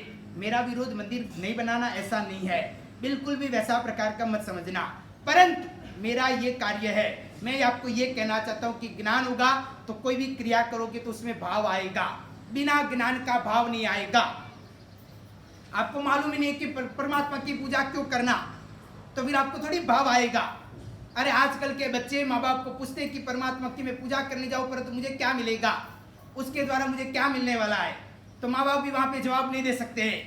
क्यों? क्योंकि वहाँ पे ज्ञान की अभावता है, ज्ञान नहीं है, उनको भी मालूम नहीं है, बस उनको यही लगता है कि पूर्वजों ने किया है, हमारे माँ बाप ने या तो दादा दादी ने किया था, हमको भी करना है। पर तो आज की जनरेशन वो मानती नहीं है, वो ऐसा पूछती है क्लियर कि मैं उपवास करूँ मुझे क्या फायदा, मैं आमेल करूँ मुझे क्या फायदा, मैं प्रवचन में आऊँ मुझे क्या फायदा, मैं प्रतिगमन करूँ मुझे क्या फायदा, मुझे कुछ मिलने वाला नहीं है तो फिर मैं क्यों जाऊँ, मैं समय बर्बाद क्यों करूँ। इस प्रकार वो सोचते हैं, इसकी जगह पे एंजॉय करूँ, ऐश करूँ, आराम करूँ, किटी पार्टियां मनाऊं, हर अलग अलग जगह पे दोस्तों के साथ घूमूं, क्योंकि वहाँ पे मुझे सुख मिलता है, वहाँ पे मुझे मजा आता है, इधर थोड़ी कोई मजा है। आमेल करने में तो देखो लूखा खाना होता है, पर उसके द्वारा क्या मिलेगा? तो ये ज्ञान की अभावता के कारण जवाब नहीं दे पाते, इसलिए तब वहाँ पे क्लियर दिखाई देता है कि ज्ञान की खामियां हैं, पर तो ये ज्ञान की खामियां निकालने के लिए हम आए हैं। इसलिए मैं आपको विशेष करके कहना चाहता हूँ, श्रुत भक्ति के लिए हमें जोर देना चाहिए। श्रुत जितना होगा, ज्ञान जितना होगा, इतनी हमारी वैल्यू बढ़ेगी। यदि श्रुत नहीं है, ज्ञान नहीं है, तो समझ लेना कि कितना भी आगे बढ़ने के बाद वापिस रिवर्स आओगे। इसलिए ज्ञान होना जरूरी है, ज्ञान नहीं होगा तो कुछ भी नहीं है। समझ लो कि आप बिजनेस करते हो, आपको ज्ञान नहीं है, करोड़ों रुपए का इन्वेस्टमेंट करोगे? नहीं करोगे, क्योंकि जो फील्ड का ज्ञान नहीं है, सबसे पहले ज्ञान लेना होगा, उसके बाद आप इन्वेस्टमेंट करोगे, उसके बाद कमाई होगी। पर तो ज्ञान ही नहीं होगा तो करोड़ों रुपए डाले हुए भी आपके नुकसान हो जाएगा। इसलिए श्रुत भक्ति के लिए विशेष ध्यान देना चाहिए।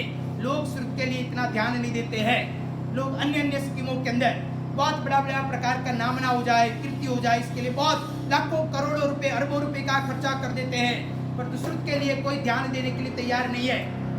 इसलिए भाग्यशाली मैं आपको कहना चाहता हूँ कि साधु साध्वी भगवंत ज्यादा से ज्यादा ज्ञान में रहे, तो साधु साध्वी भगवंत के पास में भी पर्सनली भी मिलते हुए उनको कहना चाहिए कि ज्ञान के लिए कोई भी जरूरत हो, कोई पेन पेंसिल इत्यादि की जरूरत हो, कोई पुस्तक किताब की जरूरत हो, कोई भी प्रकार के आपको चीज की आवश्यकता हो, तो बिना संकोच हमें याद करना, इस प्रकार से भक्ति करना चाहिए।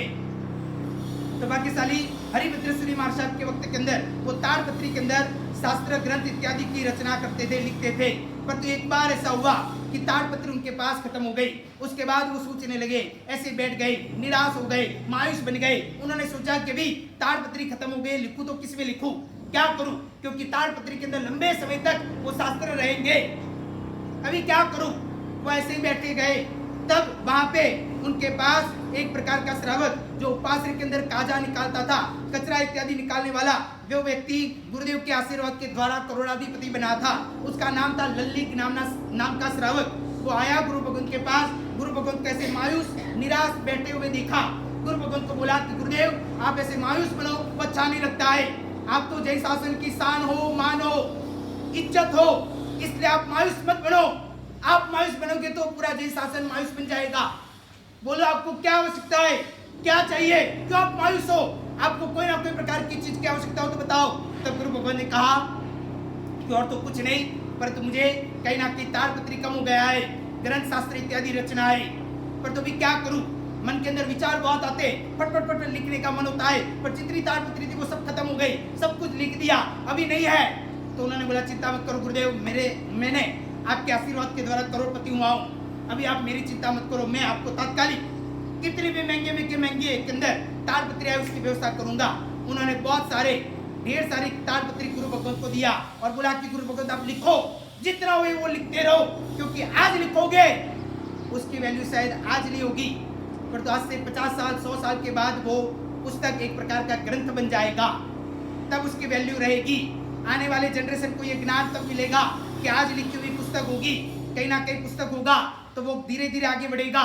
और भाग्यशाली मैं आप सभी को भी कहना चाहता हूँ, एक उम्र होने के बाद आप सोचते हो कि हम निवृत्त हो गए और 60 साल के बाद में तो कहा जाता है रिटायरमेंट लाइफ शुरू हो गई, तो बाद में क्या करोगे?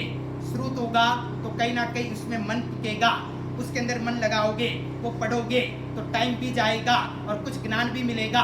पर तो समझ लो श्रुति नहीं होगा, ज्ञान ही नहीं होगा, तो फिर क्या कर पाओगे? इसलिए जय शासन जो टिका है ना, उसका एक मूलभूत आधार स्तंभ श्रुत भक्ति है, श्रुत है, ज्ञान है। यदि ज्ञान नहीं होगा तो कुछ नहीं होगा। इसलिए श्रुत के लिए इसी प्रकार अपने जीवन काल में ललित नाम के श्रावक ने ताड़पत्री गुरु भगवंत को भेंट में दिया और कहा कि गुरु भगवंत आप लिखो। और उसके बाद लिखते हुए गुरु भगवंत बाद में सोचने लगे, मैं दिन को लिखता हूँ, रात को भी कई सारे विचार आते, वो विचार ऐसे ही गायब हो जाते, इसकी जगह पे उसको भी लिखना है और आपको तो अंधेरा होता है, क्या करूँ? तब उन्होंने बोला गुरुदेव चिंता मत करो। उन्होंने ऐसे प्रकार के रत्न लाए, महंगे के महंगे, जो लाखों करोड़ों रुपए में मिलते, ऐसे रत्न लाए और पात्र के अंदर लगाए ताकि रात को भी उजाला रहे और गुरु भगवंत लिख पाए। और इसी प्रकार गुरु भगवंत की श्रुत भक्ति इत्यादि किया। तो भाग्यशाली श्रुत भक्ति के लिए भी हमें कहीं ना कहीं योगदान देना चाहिए, उसके अंदर भी हमारा सहयोग होना चाहिए। हम ऐसे तो लाखों करोड़ों रुपए डोनेशन के दे देते हैं, पर जय शासन के ज्ञान के लिए क्या करते हैं? इसलिए सोचनीय बात यह है भाग्यशाली आपको भी कहीं ना कहीं श्रुत भक्ति का लाभ लेना चाहिए। उसके बाद 9वां नंबर का कर्तव्य है उजमनु। उजमनु यानी कि कहा जाता है कि एक प्रकार से जो भी तपस्या करने के बाद कहीं ना कहीं एक महोत्सव होता है। जो भी इधर भाग्यशाली यदि आपने तपस्या की और आपकी अनुकूलता हो, यथाशक्ति हो, तो सबको मिलके हुए एक महोत्सव भी करना चाहिए। अनुकूलता हो तो सोचना, अनुकूलता ना हो तो कोई बात नहीं, पर तो ये होना चाहिए, ऐसा जय शासन बोलता है। एक वार्षिक में 11 कर्तव्य में एक कर्तव्य 9वां नंबर का उजमना है और उसके अंतर्गत बहुत बड़ी सामूहिक तपस्या होने के बाद एक बढ़िया सा तरीके से सबको समझो कि एक ही व्यक्ति तैयार हो जाए तो ठीक है, न हुए तो सभी लोग थोड़ा थोड़ा योगदान देते हुए सामूहिक तरीके से उजमना करना चाहिए। और वो उजमना ऐसा होना चाहिए कि जिसके अंतर्गत बराबर एक प्रकार से छोड़ इत्यादि बांधा जाए, वहाँ पे दर्शन ज्ञान चारित्र इत्यादि की चीज रखा जाए और जिसके अंतर्गत वहाँ पे बराबर साधु साध्वी भगवान को भी निर्दोष ऐसा प्रकार की ये चीज का लाभ मिल सकता है। इसलिए वैसा प्रकार का कृत्य करना चाहिए, ऐसा कोई कार्य करना चाहिए कि जिसके द्वारा छोड़ भी हो जाए, व्यक्ति का नाम भी आ जाए और उन्होंने यदि सिद्धि तब किया हो, 28 की हो, 8 की हो, जिस उपलक्ष्य में किया हो तो वो भी एक हो जाए। ऐसा प्रकार का एक छोड़ का निर्माण, ये भी एक उजमना तहत कहा जाता है, जिसमें दर्शन की जितनी भी चीजें होती है वो सभी जिनाले के अंदर, जहाँ भी जिनाले के अंदर जो भी चीज की आवश्यकता हो, क्योंकि काफी सारे जिनाले के अंदर हम जाते हैं, वहाँ पे देखते हैं तो कलश इत्यादि होता है, उसकी जो नलियाँ होती है उसके अंदर भी कहीं ना कहीं फूग हो जाती है, वहाँ पे लील फूग हो जाती है। उसके बाद कई सारे कलश ऐसे भी टूटे फूटे हुए होते हैं, वही वर्षों से वही इस्तेमाल करते हैं अपने घर के अंदर, कभी भी टूटा फूटा हुआ हो तो निकाल देते हैं, पर तो सन के अंदर हो तो कहीं ना कहीं वो अपने जीवन काल के दौरान सालों तक चलाते हैं। परंतु जो भी प्रकार की दर्शन की जो भी चीज हो ना, वो सभी देरासर के अंदर इस्तेमाल होती है और उसका लाभ इसके द्वारा मिल सकता है। इसलिए उजमना करना चाहिए, जो भी देरासर के रिलेटेड जो भी चीजें हैं वो वहाँ पे रखनी चाहिए। अनुकूलता हो तो सिद्धित्व वाले या तो 28 करने वाले जितने भी भाग्यशाली है, सबको कहना चाहता हूँ थोड़ा थोड़ा करते हुए भी यदि आपकी इच्छा हो, अनुकूलता हो, मेरा कोई फोर्स नहीं है और मैं कोई फोर्स भी नहीं कर सकता हूँ, इसलिए भाग्यशाली प्रेरणा देता हूँ, आपकी इच्छा हो तो भाग्यशाली विशाल संख्या के अंदर, चाहे आपकी 1000 रुपये 2000 रुपये जो भी भावना हो, उसके द्वारा एक फंड करना चाहिए और उसके द्वारा इधर उजमना भी होना चाहिए। हो सके तो उसका विचार करना भाग्यशाली ऐसा जोरदार तरीके से वो यादगार रहे कि हमने भी सिद्धि तप किया था, हमने 28 किया था और एक बढ़िया सा उजमना किया था। चाहे आपकी अनुकूलता हो, 10 छोड़, 11 छोड़, 21 छोड़, जितना भी हो उसके मुताबिक कहीं ना कहीं उजमना हुए ऐसा भी कार्य करना चाहिए। वार्षिक एक कर्तव्य है, ये 9वां नंबर का ये भी है। दर्शन की चीज आ गई, अभी आता है दर्शन के बाद ज्ञान और उसके बाद चारित्र। तो ज्ञान की काफी सारी किताबें, पेन पेंसिल इत्यादि रखना और उसके द्वारा भी साधु साध्वी भगवंत को बेराना, तो ये भी एक प्रकार का ज्ञान के उपकरण भी हो जाते हैं। चारित्र की बात आती है तो पात्रा इत्यादि जो भी साधु साध्वी भगवंत के रिलेटेड जो भी चीज होती है वो भी वहाँ पे रखा जाता है। यदि साधु साध्वी भगवंत को खब हो तो उनको बेराना, न हुए तो आप आपके घर के अंदर आपकी चीज बाद में लेके जा सकते हो और उसके बाद आप दार्शनिक तरीके से भी रख सकते हो। जब जब भी आपको अनुकूलता मिले हर रोज उसको दर्शन करना चाहिए और ओघा इत्यादि देखते हुए, रजोरण देखते हुए याद करना चाहिए कि मैं भी कब एक दिन ऐसा ये ओघा लूं, मैं भी कब रजोरण लूं, मेरा भी चारित्र मोह ये कब खत्म हुए, इस प्रकार का संकल्प करना चाहिए। और इसी प्रकार उसको याद करना चाहिए, मैंने 2022 में महाराज साहब की निश्रा में ठाकुर द्वार जैन संघ में ऐसा प्रकार का सिद्धि तब किया था और तब हमने कहीं ना कहीं उजमना किया था। उसके अंतर्गत ये एक प्रकार का ओघा हुआ और ओघा हमने घर के अंदर रखा और उसको हर रोज याद करते हुए याद करना चाहिए, मैंने सिद्धि तब किया था, तब ये ओघा घर के अंदर लाए और ये ओघे के द्वारा मुझे भी एक दिन यही ओघा लेना है और मुझे भी आत्मा का कल्याण करना है। ये चीज बारी बारी से याद आती रहे, दर्शन होते रहे, उसके द्वारा घर के अंदर जो बालक बालिकाएं वो भी वही चीज देखते देखते हुए उसके अंदर भी संस्कार आए। इसके लिए बहुत सारे फायदे उसके पीछे पड़े हुए हैं। इसलिए भाग्यशाली उजमना भी करने का भाव रखना चाहिए। अनुकूलता हो तो उसके लिए सूचना, यदि विचार हो तो मुझे बताना, उसके बाद एक उजमना का भी कार्य करेंगे यदि आपकी भावना हो तो। बराबर है, आगे बढ़ते हैं। उसके बाद 10वां नंबर का कर्तव्य है तीर्थ प्रभावना। तीर्थ प्रभावना 2 प्रकार की होती है, 2 प्रकार के तीर्थ होते हैं। एक प्रकार से कहा जाता है स्थावर तीर्थ, दूसरा होता है जंगम तीर्थ। स्थावर यानी कि एक ही जगह पे स्थिर होता है, वो कभी हिलता नहीं है, वो स्थावर मिलकत की तरह होता है। जैसे होता है शत्रुंजय गिरिराज, गिरनार, वो कभी इधर से उधर आता है। आप सोचो कि चलो वहां से इधर लेके आते, नीचे पहिए लगा देते गिरनार के नीचे, इधर लेके आते, उसके बाद भाव यात्रा करते, बाद में और कोई संघ में भेजेंगे, ऐसा कभी भी होता नहीं है। तो भाग्यशाली एक ही जगह पे स्थिर रहता है, वो उसको तीर्थ कहा जाता है। जैसे शंखेश्वर महातीर्थ है, तारंगाजी तीर्थ है, पावापुरी तीर्थ है, गिरनार तीर्थ है, शत्रुंजय तीर्थ है, समयशिखर तीर्थ है। उसी प्रकार जो भी प्रकार की तीर्थ है वो तीर्थ यात्रा करना। तीर्थ किसको कहा जाता है? तो कहा जाता है कि जो तारे वो तीर्थ है। एक ही जगह पे जो स्थावर होता है बराबर 100 साल से अधिक हो जाए तो वो तीर्थ बन जाता है। यदि समझ लो कि जिनालय मंदिर भी यदि समझ लो 100 साल पुराना हो जाए तो उसके बाद वो तीर्थ बन जाता है।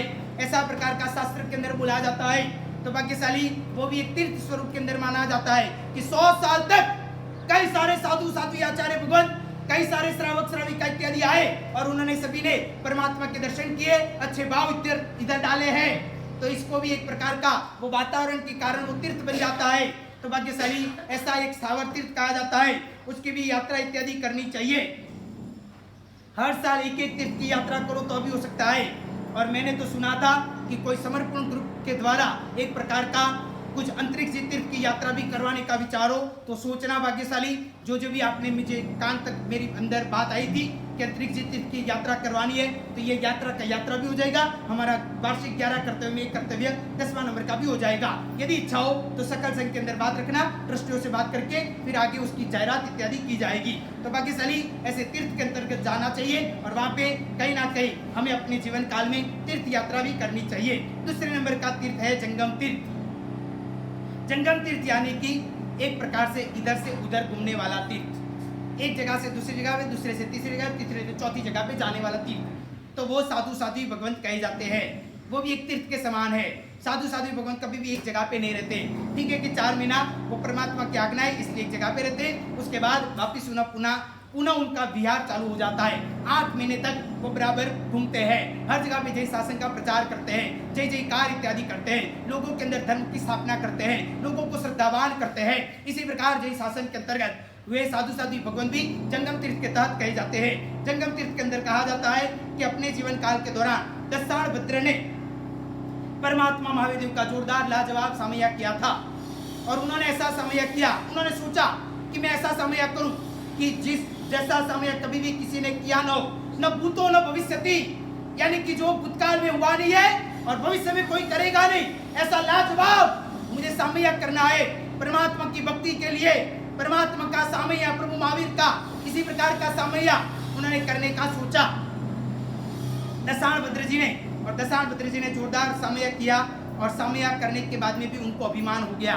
उनको हो गया कि देखो मेरा सामया किसा है, लाजवाब है, ऐसा तो किसी ने किया नहीं है, शायद कर सकते भी नहीं है, ऐसा जोरदार सामया है। इसी प्रकार अंदर ही अंदर फूल रहे थे, अंदर ही अंदर गुदगुदिया इत्यादि हो रही थी। उसके बाद ये चर्चा इंद्र महाराजा की वहाँ पे सौधर्मेंद्र के वहाँ पे हुई। जो नीचे सामया हुआ उसकी चर्चा ऊपर हुई देवलोक में। और इंद्र महाराजा ने सोचा कि दशाण भद्र को एक प्रकार का अभिमान आ गया है, उसका अभिमान कम करना पड़ेगा। एक सामान्य मनुष्य होते हुए इतना लाजवाब सामया किया, तो चलो मैं अभी जाऊं और मैं जोरदार करूं, क्योंकि मैं तो इंद्र महाराजा हूं, देवताओं का भी स्वामी हूं, तो मैं तो जोरदार कर सकता हूं। और उसके बाद सौधर्मेंद्र ने जोरदार सामया किया और वो सामया सौधर्मेंद्र का देखते हुए दशाण भद्र देखने लगा। उसको लग गया क्या बात है, मेरे से भी जोरदार जजबेमान तरीके से ये सामया हुआ है।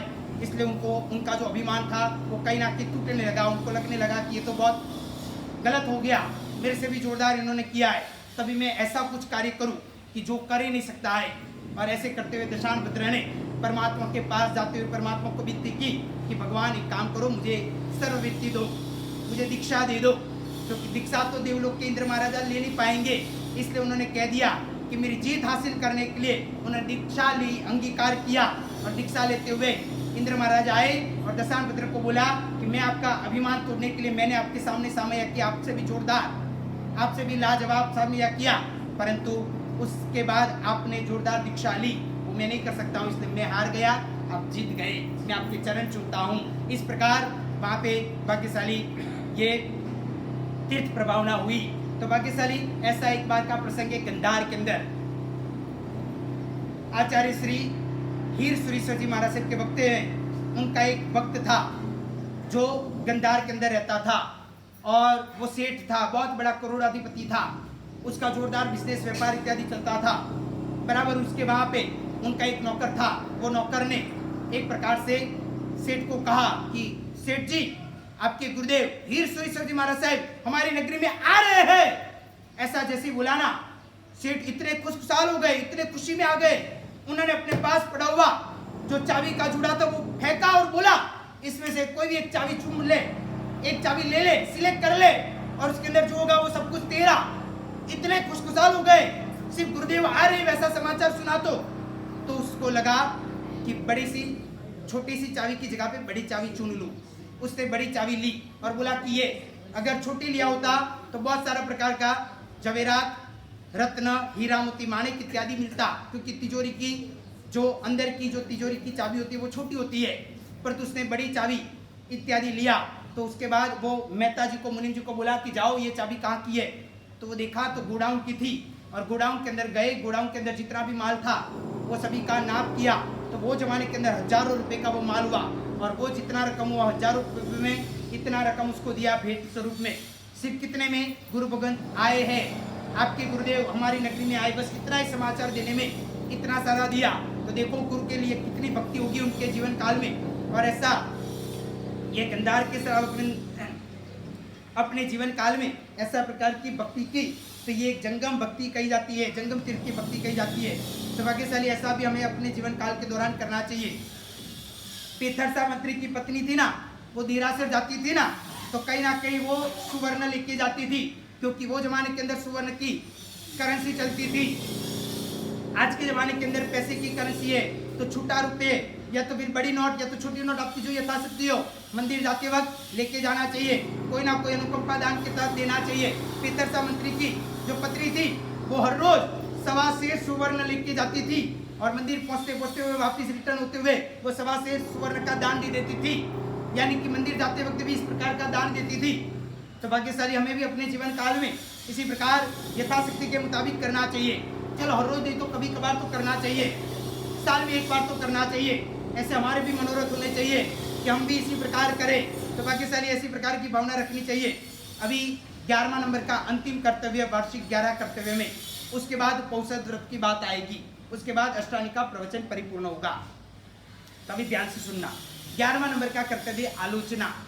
भाग्यशाली मैंने शायद कल भी बोला था कि आलोचना अपने जीवन काल में कर देना चाहिए, क्योंकि भाग्यशाली पाप बांधे हैं तो पाप को तोड़ना चाहिए, पाप को खत्म करना चाहिए, पाप को धोना चाहिए। यदि पाप धोएंगे नहीं तो कहीं ना कहीं आत्मा का कल्याण होगा नहीं। इसलिए अपने जीवन काल में यदि आलोचना करना नहीं है तो नए प्रकार के पाप बांधो नहीं, परंतु नहीं, पाप तो बांधे जाते हैं परंतु आलोचना नहीं करना है तो उचित नहीं है। इसलिए भाग्यशाली आलोचना करना चाहिए। कहा जाता है कि जम्बू द्वीप के जितने भी पर्वत है वो सभी के सभी पर्वत सुवर्ण के बन जाए, और जितने भी नदी के किनारे के ऊपर पड़ी हुई रेती मिट्टी इत्यादि है वो सभी के सभी एक प्रकार से रत्न बन जाए, और सब कुछ लेते हुए कोई एक ही व्यक्ति ये सब कुछ लेते हुए 7 क्षेत्र के अंदर वो सुवर्ण के पर्वत और जितनी मिट्टी आए एक एक कण के अंदर एक एक रत्न, और वो सब कुछ 7 क्षेत्र के अंदर दान देना, उससे भी ज्यादा लाभ आलोचना के अंदर छिपा हुआ है। भाग्यशाली इसलिए आलोचना करना चाहिए। हमने गलतियां की है भूतकाल के अंदर या तो अभी भी गलतियां करते हैं तो उसका आलोचन कर देना चाहिए। चाहे मुंह से नहीं बोल पाए, इतनी ताकत, इतना डेयरिंग, इतना वो न हुए तो कोई बात नहीं, आपको कागज में लिख के गुरु भगवंत को दे देना चाहिए। ये भी योग्य गीतार्थ गुरु भगवंत को देना चाहिए कि जो अपने पेट के अंदर ही वो बात रखे, जिनको आपके प्रति यानी कि आलोचना लिखने के बाद में भी उनको कहीं ना कहीं आपके प्रति गलत विचार न आए, उनको ऐसा लगे कि कोई बात नहीं, देखो पाप तो हर एक व्यक्ति से होता है, चाहे कायिक तरीके से नहीं होता है तो बोलने के द्वारा, वचन के द्वारा होता है, वो नहीं होता है तो कम से कम मन के द्वारा तो सब पाप होता ही है। वो मन के पाप शायद खुद को ही मालूम होता है, अन्य लोगों को मालूम नहीं पड़ता है, पर तो कम से कम उन्होंने बता दिया है ना। ये बहुत बड़ी प्रकार का डेयरिंग कहा जाता है, ये कोई सामान्य चीज नहीं है। इसलिए भाग्यशाली हमें कैसे भी प्रकार के पाप, चाहे मन से सोचा हो, वचन से बोला हो या काया से किया हो, तो वो पाप का आलोचन कर लेना चाहिए। पाप का आलोचन करोगे तो कहीं ना कहीं पाप की शुद्धि हो जाएगी, यानी कि वो एक प्रकार से दूर हट जाएगा। आलोचना ले लेना चाहिए, उसका प्रायश्चित कर लेना चाहिए, उसका जो पनिशमेंट आता है वो ले लेना चाहिए, और उसके द्वारा वो पाप चला जाता है। नहीं तो कहीं ना कहीं व्यक्ति कहता है ना कि मैं तुम्हारा से कितना भी धर्म करता हूँ मुझसे होता नहीं है, या तो मन के अंदर शांति होती नहीं है, घर के अंदर सुख मिलता नहीं है, तपस्या करता हूँ, कहीं ना अंतराय आते हैं, कहीं ना कहीं पित्त होता है, कहीं ना कहीं दिक्कतें आती है, तो वो सब कुछ आलोचना कहीं ना कहीं बाकी है, वो नहीं किया इसलिए हो रहा है। इसलिए भाग्यशाली हमारे जीवन काल में हम आगे बढ़ते हैं, परंतु मूलभूत चीज को क्लियर करना जरूरी है।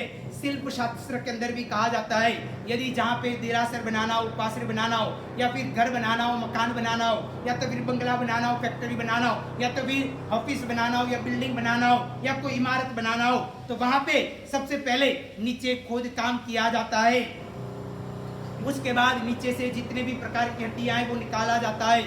यदि कोई ना कोई हड्डियां रह गई, और उसके बाद वो शिल्प शास्त्र के मुताबिक ऐसा कहा जाता है, हड्डी कोई ना कोई रह गई और घर बना दिया जाए, तो उसके बाद कई सारे उपद्रव आते हैं, कई सारे तकलीफें आती है, कई गलत विचार आते हैं, कई सारे प्रकार के गलत सपने इत्यादि आते हैं। तो ये सब कुछ कारण कई नींव के अंदर कुछ ना कुछ खामियां रह चुकी है। इसी प्रकार जीवन के दौरान कहीं ना कहीं धर्म करने में भी सुख शांति न मिले, आराम न मिले, कहीं ना कहीं आगे नहीं बढ़ पाए, या तो मन की शांति न मिले, तो उसके अंतर्गत भी कहा जाता है कि आलोचना करना कहीं ना कहीं बाकी है, कहीं ना कहीं गलतियां हुई है और उसका आलोचन नहीं किया है, इसलिए ये बरकरार है। इसलिए अपने जीवन काल में आलोचना ले लेना चाहिए। आलोचना के द्वारा, पापों के द्वारा शुद्धिकरण कर लेना चाहिए और आत्मा का कल्याण करना चाहिए। इसलिए अपने जीवन काल के दौरान ये आलोचना कर लेना अपने जीवन काल के अंदर आवश्यक कहा जाता है। इस प्रकार आलोचना करते हुए जैसे कहा जाता है कि जो दृढ़ प्रहारी थे, जिन्होंने 4 हत्या की थी अपने जीवन काल में, कौन सी, तो गौ हत्या, बाल हत्या, स्त्री हत्या और ब्राह्मण हत्या। ऐसे ही अर्जुन माली था, उन्होंने भी अपने जीवन काल के दौरान बहुत सारी हत्याएं की थी, परंतु वो हत्या करने के बाद में भी मोक्ष में गए। कई बार मन में विचार आता है ये तो पक्षपात है, मैंने तो कोई हत्या नहीं की है जिंदगी में, कोई व्यक्ति को मारा नहीं है, किसी का गला काटा नहीं है, किसी के पेट के अंदर खंजर डाला नहीं है, पर तो मेरा मोक्ष नहीं और उनका मोक्ष हो गया, ऐसा क्यों? पर तो भाग्यशाली वो पाप के बाद में भी उन्होंने प्रायश्चित किया इसलिए उनका मोक्ष हुआ। तो भाग्यशाली इसी प्रकार अपने जीवन काल में जो भी छोटे मोटे कोई भी प्रकार के पाप बांधे हो तो उसका प्रायश्चित कर लेना चाहिए, उसका आलोचन कर लेना चाहिए।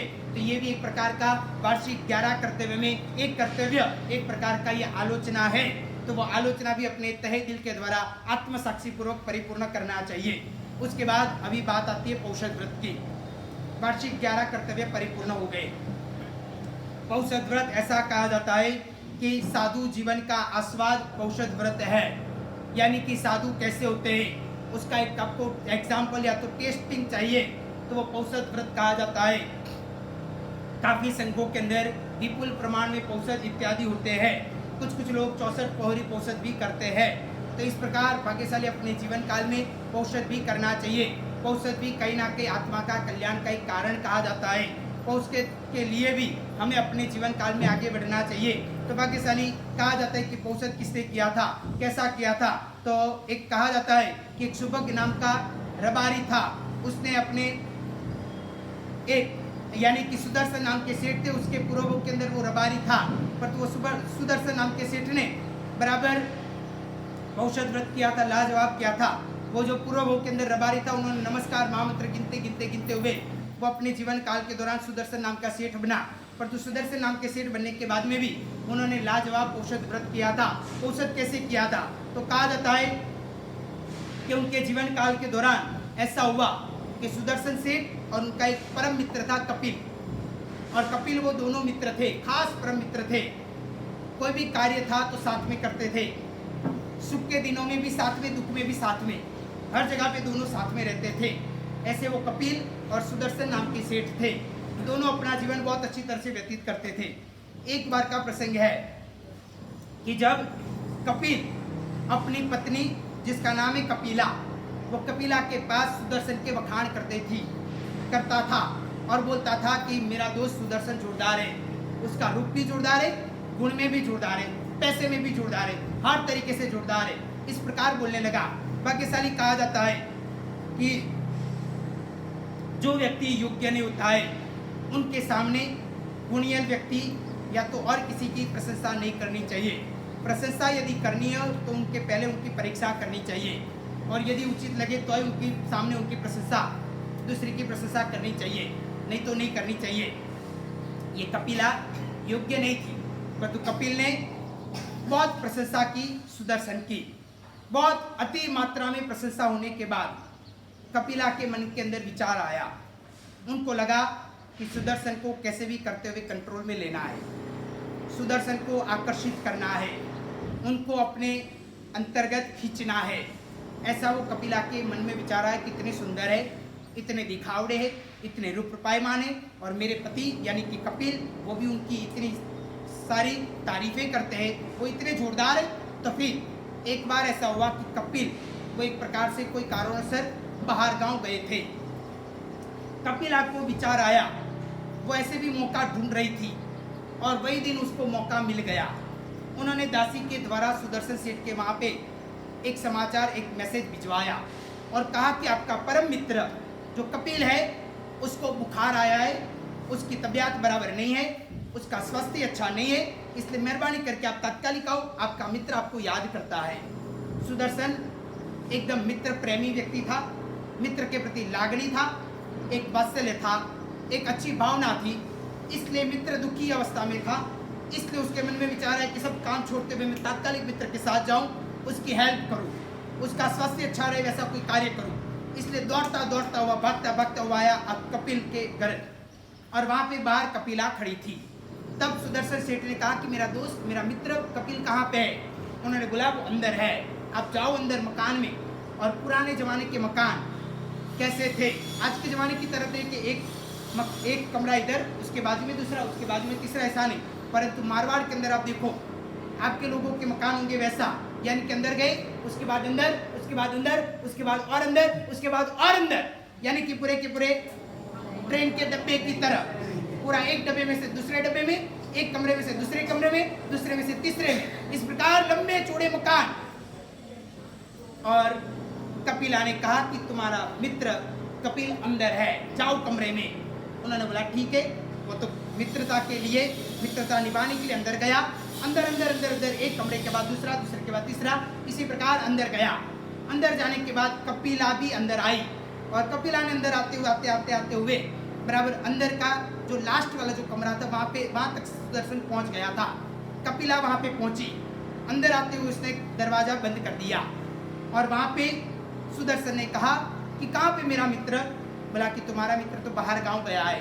तो बोला कि झूठ आपने क्यों बोला? उन्होंने बोला कि आपके मित्र की तबीयत बराबर नहीं है, इस प्रकार आपने बोला था, तो ऐसा क्यों बोला? किसकी तबीयत बराबर नहीं है? तो बोला कि आपके मित्र की नहीं, परंतु मेरी तबीयत बराबर नहीं है, मुझे ज्वर हुआ है। बोला कौन सा ज्वर? बोला कि काम ज्वर हुआ है, मुझे काम वासना हुई है, इसलिए मैंने आपको बुलाया है।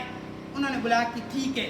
सुदर्शन सेठ सोचने लगी कि अभी क्या करूं, अभी ऐसी परिस्थिति आई है तो तब मैं क्या करूं। उनके अंदर मनोमन विचार आया और उनके मन के अंदर विचार आया कि कैसे भी करते हुए अभी तो स्त्री चरित्र होगा, इसलिए कहीं ना कहीं इधर से बाहर निकलना पड़ेगा।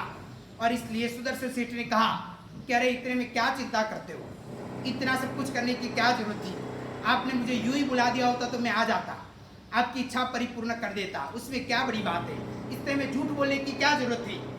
ऐसा बोला तो कपिला को हुआ कि ये तो अभी मेरे आकर्षण में, मेरे खींचने में आ गया है, मेरी बातों में आ गया है, इसलिए बोला कि ठीक है, और इस प्रकार की बात कही। तब सुदर्शन सेठ ने कहा कपिला को कि देखो आपने पहले बोल दिया तो पहले से आ जाता, इसलिए इतना दम्भ कपट माया करने की जरूरत नहीं थी, स्त्री चरित्र रचने की जरूरत नहीं थी, ये सब कुछ क्यों किया। पर तो एक चीज याद रखना, मैं आपको कह रहा हूं, ऐसा सुदर्शन सेठ ने कपिला को कहा कि देखो मैं तो नपुंसक हूँ, यानी कि संसार के अंदर कोई काम का मैं नहीं हूँ और ऐसा प्रकार का मैं व्यक्ति हूँ। तब कपिला को हुआ कि क्या बात करते? बोला कि हाँ आपको मालूम नहीं है कि मैं तो नपुंसक हूँ। बोला कैसा है? तो ठीक है, तो जाओ, अभी आपकी कोई जरूरत नहीं है, और इसी प्रकार घर में से बाहर निकाल दिया।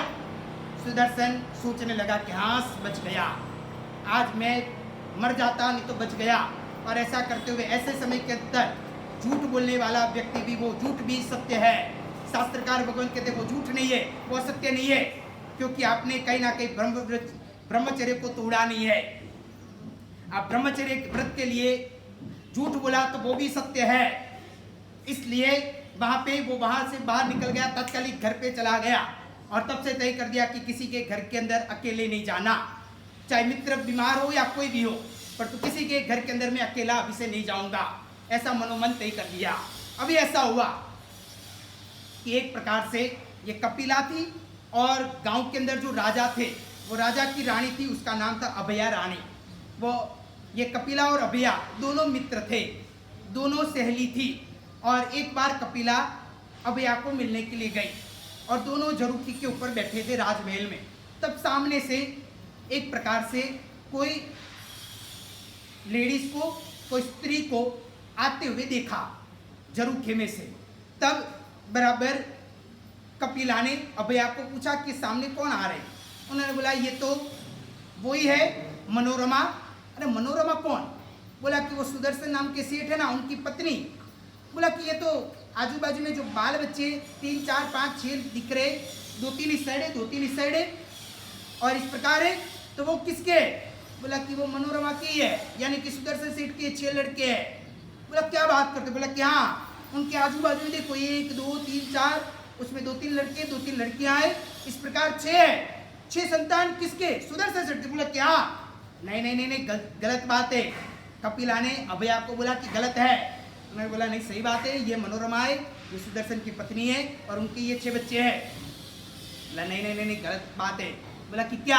बोला कि सुदर्शन तो नपुंसक है, वो तो कोई संसार की कामने नहीं है, तो 6 संतान उनके नहीं होंगे। बोला कि नहीं, उनके ही है, बात सही है। बोला क्या बात करते हो? कपिला सोचने लगी ये तो बहुत गलत हो गया, ये क्या हुआ? कपिला ने बोला कि तो फिर मैं तो क्षेत्रा गई, मतलब कि मेरे साथ गद्दारी हुआ। बोला कि कैसे? बोला कि ऐसा हुआ था। और सुदर्शन ने तो बोला कि मैं नपुंसक हूं। अरे तू पगली पागल है, मालूम नहीं पड़ता है, मूर्ख है। अरे वो सुदर्शन ने तेरे वहां से, तेरे सकंजे में से निकलने के लिए ऐसा किया, झूठ बोला, वो नपुंसक नहीं है, इनके 6 संतान ही है। बोला क्या बात करती? बोला कि हाँ। बोला कि तू मूर्ख नहीं, मूर्ख शिरोमणि है। तो तब कपिला ने अभया को बोला कि ठीक है, यदि मैं मूर्ख शिरोमणि हूं ना तो तू ये कार्य करके दिखा। उन्होंने बोला ठीक है, अभी तो चलो, मैंने वचन देती हूँ, मैं कुछ ना कुछ करके दिखाऊंगी, देख लेना। और सुदर्शन के साथ में ये होगा, आप देख लो। और इसी प्रकार से अभया ने कपिला को कहा, कपिला ने बोला कि ठीक है, मैं भी देखती हूँ। और इसी प्रकार चैलेंज लगी। और बाद में साल के अंदर एक बार बराबर वहाँ पे वो नगर के अंदर इंद्र महोत्सव होता था। और इंद्र महोत्सव के वक्त ऐसा होता था कि जितने भी पुरुष वर्ग है वो सभी इंद्र महोत्सव के दिन गांव के बाहर जाएंगे। कोई भी व्यक्ति अंदर नहीं रहेगा गांव में, सभी लोग बाहर जाएंगे। और तब ये रानी ने, जितने पुरुष है बहनें सभी बाहर जाएंगे और वहाँ पे बाहर रहेंगे और बाहरी महोत्सव इत्यादि मनाया जाएगा। और वहाँ पे बराबर राजा ने इस प्रकार का कहा। तब सभी को सुदर्शन सेठ के ऊपर बहुत विश्वास था, भरोसा था। सुदर्शन सेठ ने राजा को कहा कि राजन, मुझे कहीं ना कहीं पौषध व्रत करना है, इसलिए मुझे रजा दो कि मैं इधर रहूं। तो राजा ने बोला ठीक है, आप रह सकते हो। वो जमाने के अंदर उपासने होते नहीं थे, वो जमाने के अंदर पौषधशाला होती थी और पौषधशाला के अंतर्गत मैं पौषध करूंगा। उन्होंने बोला ठीक है और वहाँ पे वो पौषध करने लगे। अभी अभया रानी ने इस प्रकार सोचा कि बराबर आज का वो दिन अवसर आ चुका है, इसलिए अभया ने पूरा की पूरा नाटकबाजी रची, स्त्री चरित्र किया।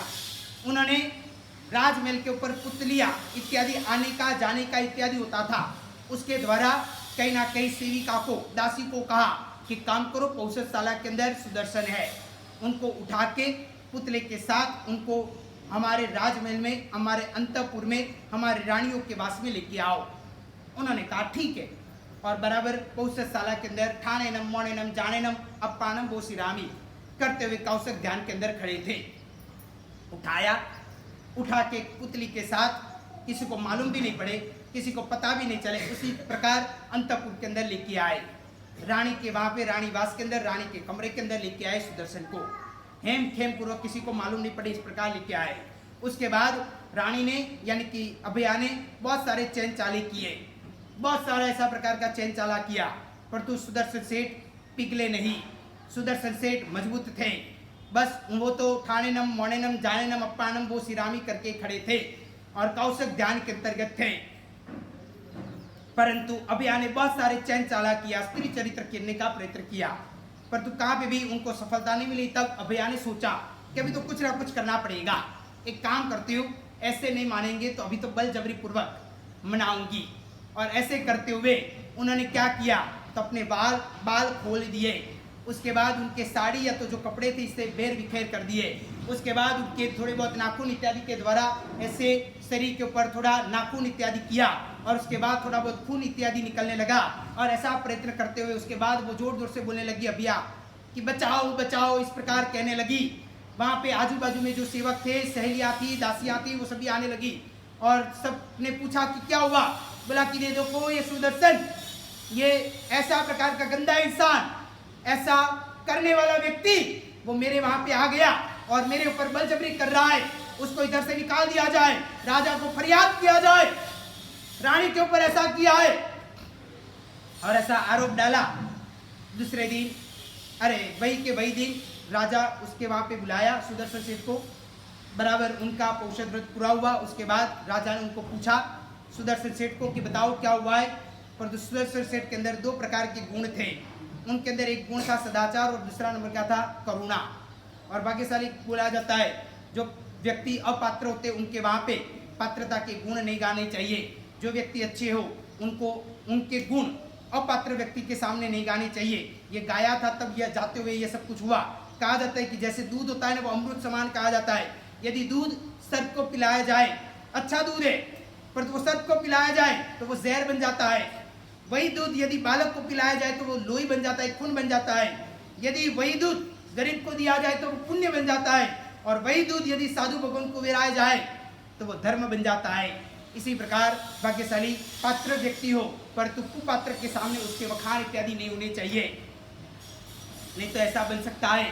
सुदर्शन के अंदर दो गुण थे। सबसे पहला नंबर का सदाचार और दूसरा नंबर का करुणा। वो सोचता था कि यदि मैंने बोल दिया कि मैंने ऐसा कुछ किया नहीं है तो राजन तुरंत ही अभया के ऊपर कहीं ना कहीं अत्याचार, कहीं ना कहीं मार पट्टी या तो कहीं ना कहीं उसको पनिशमेंट इत्यादि शिक्षा देने का प्रयत्न करेंगे। क्योंकि राजन मेरे ऊपर भरोसा पात्र है, यानी कि मेरा भरोसा उनके अंतर्गत है। पूरी नगरी मुझे जानते पहचानती है, इसलिए रानी कितना भी कुछ भी करे, परंतु यदि मैंने एक बार बोल दिया कि मैंने ऐसा नहीं किया है तो बस बात खत्म हो गई। परंतु राजा ये सुनने के लिए तन पापड़ थे, परंतु ये सुदर्शन सेठ नहीं बोले। उन्होंने सोचा कि जाने दो, मुझे कुछ कहना नहीं, क्योंकि मैंने गलत किया नहीं तो मैं क्यों बोलूँ, इसलिए वो मौन रहे। और मौन रहे और रानी ने ऐसे आरोप लगाए और इसलिए राजा ने बाद में तय किया कि अभी तो कुछ ना कुछ शिक्षा नहीं दूंगा कि धीरे धीरे लोगों को ऐसा लगा कि ऐसा क्यों हुआ। इसलिए राजा ने वहां पे बोला कि देखो ये सुदर्शन सेठ को 2 बार 4 बार 6 बार 8 बार 10 बार पूछा तो उसने कोई जवाब नहीं दिया, मौन रहे। तो तब जाते हुए बराबर राजा ने बोला कि आप बोलो नहीं तो फिर आपको शिक्षा दी जाएगी। तो अभी उन्होंने कुछ भी नहीं बोला, बस ऐसे ही खड़े रहे। तो उसके बाद बोला गया कि ठीक है, तो अभी आपको गद्दे के ऊपर उल्टे बिठाया जाएगा, आपको मुंडन करवाया जाएगा, आपके मुख के ऊपर कालापन यानी कि मिस इत्यादि लगवाई जाएगी या तो राख लगवाई जाएगी और आपको पूरे गांव के अंदर घुमाया जाएगा। उसके बाद आपको फांसी के माचले के ऊपर चढ़ाया जाएगा। इस प्रकार का ऐलान कर दिया। परंतु जो भी सेवक थे वो कह रहे थे कि राजन ये सुदर्शन को हम गली और मोहल्ले के अंदर घुमाएंगे तो फिर लोगों के अंतर्गत सुदर्शन के प्रति जो भाव है, जो विश्वास है कि सुदर्शन कभी भी ऐसा कर ही नहीं सकता है, ऐसे प्रकार के विश्वास थे। तो फिर कहीं ना कहीं लोग हमारे ऊपर ही ऐसा प्रकार का प्रहार करेंगे, प्रचार करेंगे, हमें मारेंगे कि सुदर्शन ऐसा कर ही नहीं सकता, ये कैसे हुआ। तो इसलिए हम क्या करें। तब राजा ने कहा कि काम करना, अब जहाँ भी जाओ वहाँ पे बोलना कि राजा तो यही मानता है कि सुदर्शन ऐसा करता नहीं है, ऐसा करने वाला व्यक्ति सुदर्शन नहीं है, परंतु सुदर्शन कुछ बोलता नहीं है, इसलिए राजा ने ऐसी शिक्षा दी है। इस प्रकार बोलना और हर जगह पे उनको घुमाओ और सुदर्शन को गद्दे के ऊपर उल्टा बिठाया, मुंडन करवाया, मुंह काला करवाया और ऐसे करते करते घुमाने लगे। अब भैया आपको मजा आने लगी कि हाँ प्रेम से मान गया होता तो अच्छा था, पर तो प्रेम से नहीं माना तो ऐसा हुआ, इसलिए प्रेम से मान जाना चाहिए। इस प्रकार बोलने लगी, सोचने लगी, मन में हर्ष और आनंद में आने लगी। बाद में तो कपिला को कहने लगी कि देख मैंने कैसा किया। और इस साइड ये समाचार मनोरमा को पता चला। मनोरमा यानी कि सुदर्शन की पत्नी, और उसको पता चला, उसको विश्वास था कि मेरा पति कभी ऐसा करता नहीं है, कोई पर स्त्री के सामने ऊंची आंख करते हुए भी दिखता नहीं है, पर तो ऐसा कैसे हो गया, ये तो सरासर गलत है, उसके ऊपर कोई ना कोई आरोप है, कहीं ना कहीं अभ्याख्यान है, कहीं ना कहीं उसके ऊपर डाला हुआ है ये आरोप, ये गलत है। इसलिए उन्होंने भी मनोमन तय किया कि अभी तो कुछ ना कुछ करना पड़ेगा। इसलिए वो घर के अंदर जहाँ पे जिनेश्वर तीर्थ भगवान की तस्वीर इत्यादि थी, वहाँ पे ठाणे नम मोणे नम जाने नम करते हुए कौशिक ध्यान के अंदर बैठ गई कि जब तक जिन शासन देवता आएंगे नहीं, ये न्याय दिलाएंगे नहीं, तब तक मैं कौशिक में रहूंगी। इसी प्रकार ठाणे नम मोणे नम जाने नम करते हुए बैठ गई कौशिक के अंदर। और कौशिक के अंदर बैठी जैन शासन के यानी कि शासन देवता आए। शासन देवता आते हुए जैसे ही वो सुदर्शन सेठ को बराबर फांसी के माचड़े के ऊपर चढ़ा रहे थे, तब वो फांसी का माचड़ा टूटते हुए वहां पे सिंहासन बन गया, ये देवताओं के प्रताप के कारण। और जो राजा था वो राजा को बराबर अपना जो राज सिंहासन ऊपर से उनको नीचे उतारा यानी कि फेंका गया। उनको कहीं ना कहीं खून की वॉमिट इत्यादि होने लगी। राजा को पता चल गया कि कुछ गलत हुआ है और इसलिए सब कुछ हुआ है। तब जाते हुए बराबर शासन देवता आए। शासन देवता ने कहा कैसा नहीं हुआ था, ये आपकी अभया रानी वही बदमाश है, उसने ऐसे नालायकी की है, वो स्त्री चरित्र रखती है और उसके कारण ये सब कुछ हुआ है। और ये जैसे ही पता चला तो तुरंत ही अभी आपको मालूम पड़ा कि अभी सभी के बीच में मेरी बदनामी होगी और ऐसा ऐसा कृत्य मैंने किया, ऐसा बोला जाएगा, इसलिए अभी मैं क्या करूं। और बदनामी के कारण उसने तही वहां के वहीं के वही उसने अपने जीवन काल में गले के ऊपर फांसा लगाते हुए वहीं के वही आपघात कर लिया और भाग्यशाली इसी प्रकार वो मर गई। परंतु सुदर्शन सेठ के ऊपर कोई आंच नहीं आई। तो भाग्यशाली ये सब कुछ पौषध व्रत के तहत कहा जाता है। तो अपने जीवन काल के दौरान भी इसी प्रकार पौषध व्रत करना चाहिए। पौषध व्रत अच्छे तरह से करते हुए अपने आत्मा का कल्याण करो। बस यही शुभ अभिलाषा। वितराग की आज्ञा विरुद्ध कुछ भी बुलाओ तो इच्छानुगम। इधर तक अष्टानिका के तीनों प्रवचन परिपूर्ण होते हैं। अष्टानिका प्रवचन परिपूर्ण होता है। कल से कल्पसूत्र की बात देखेंगे। इधर तक रखता हूँ। वितराग की आज्ञा विरुद्ध कुछ भी बुलाओ तो इच्छामि दुक्कडम।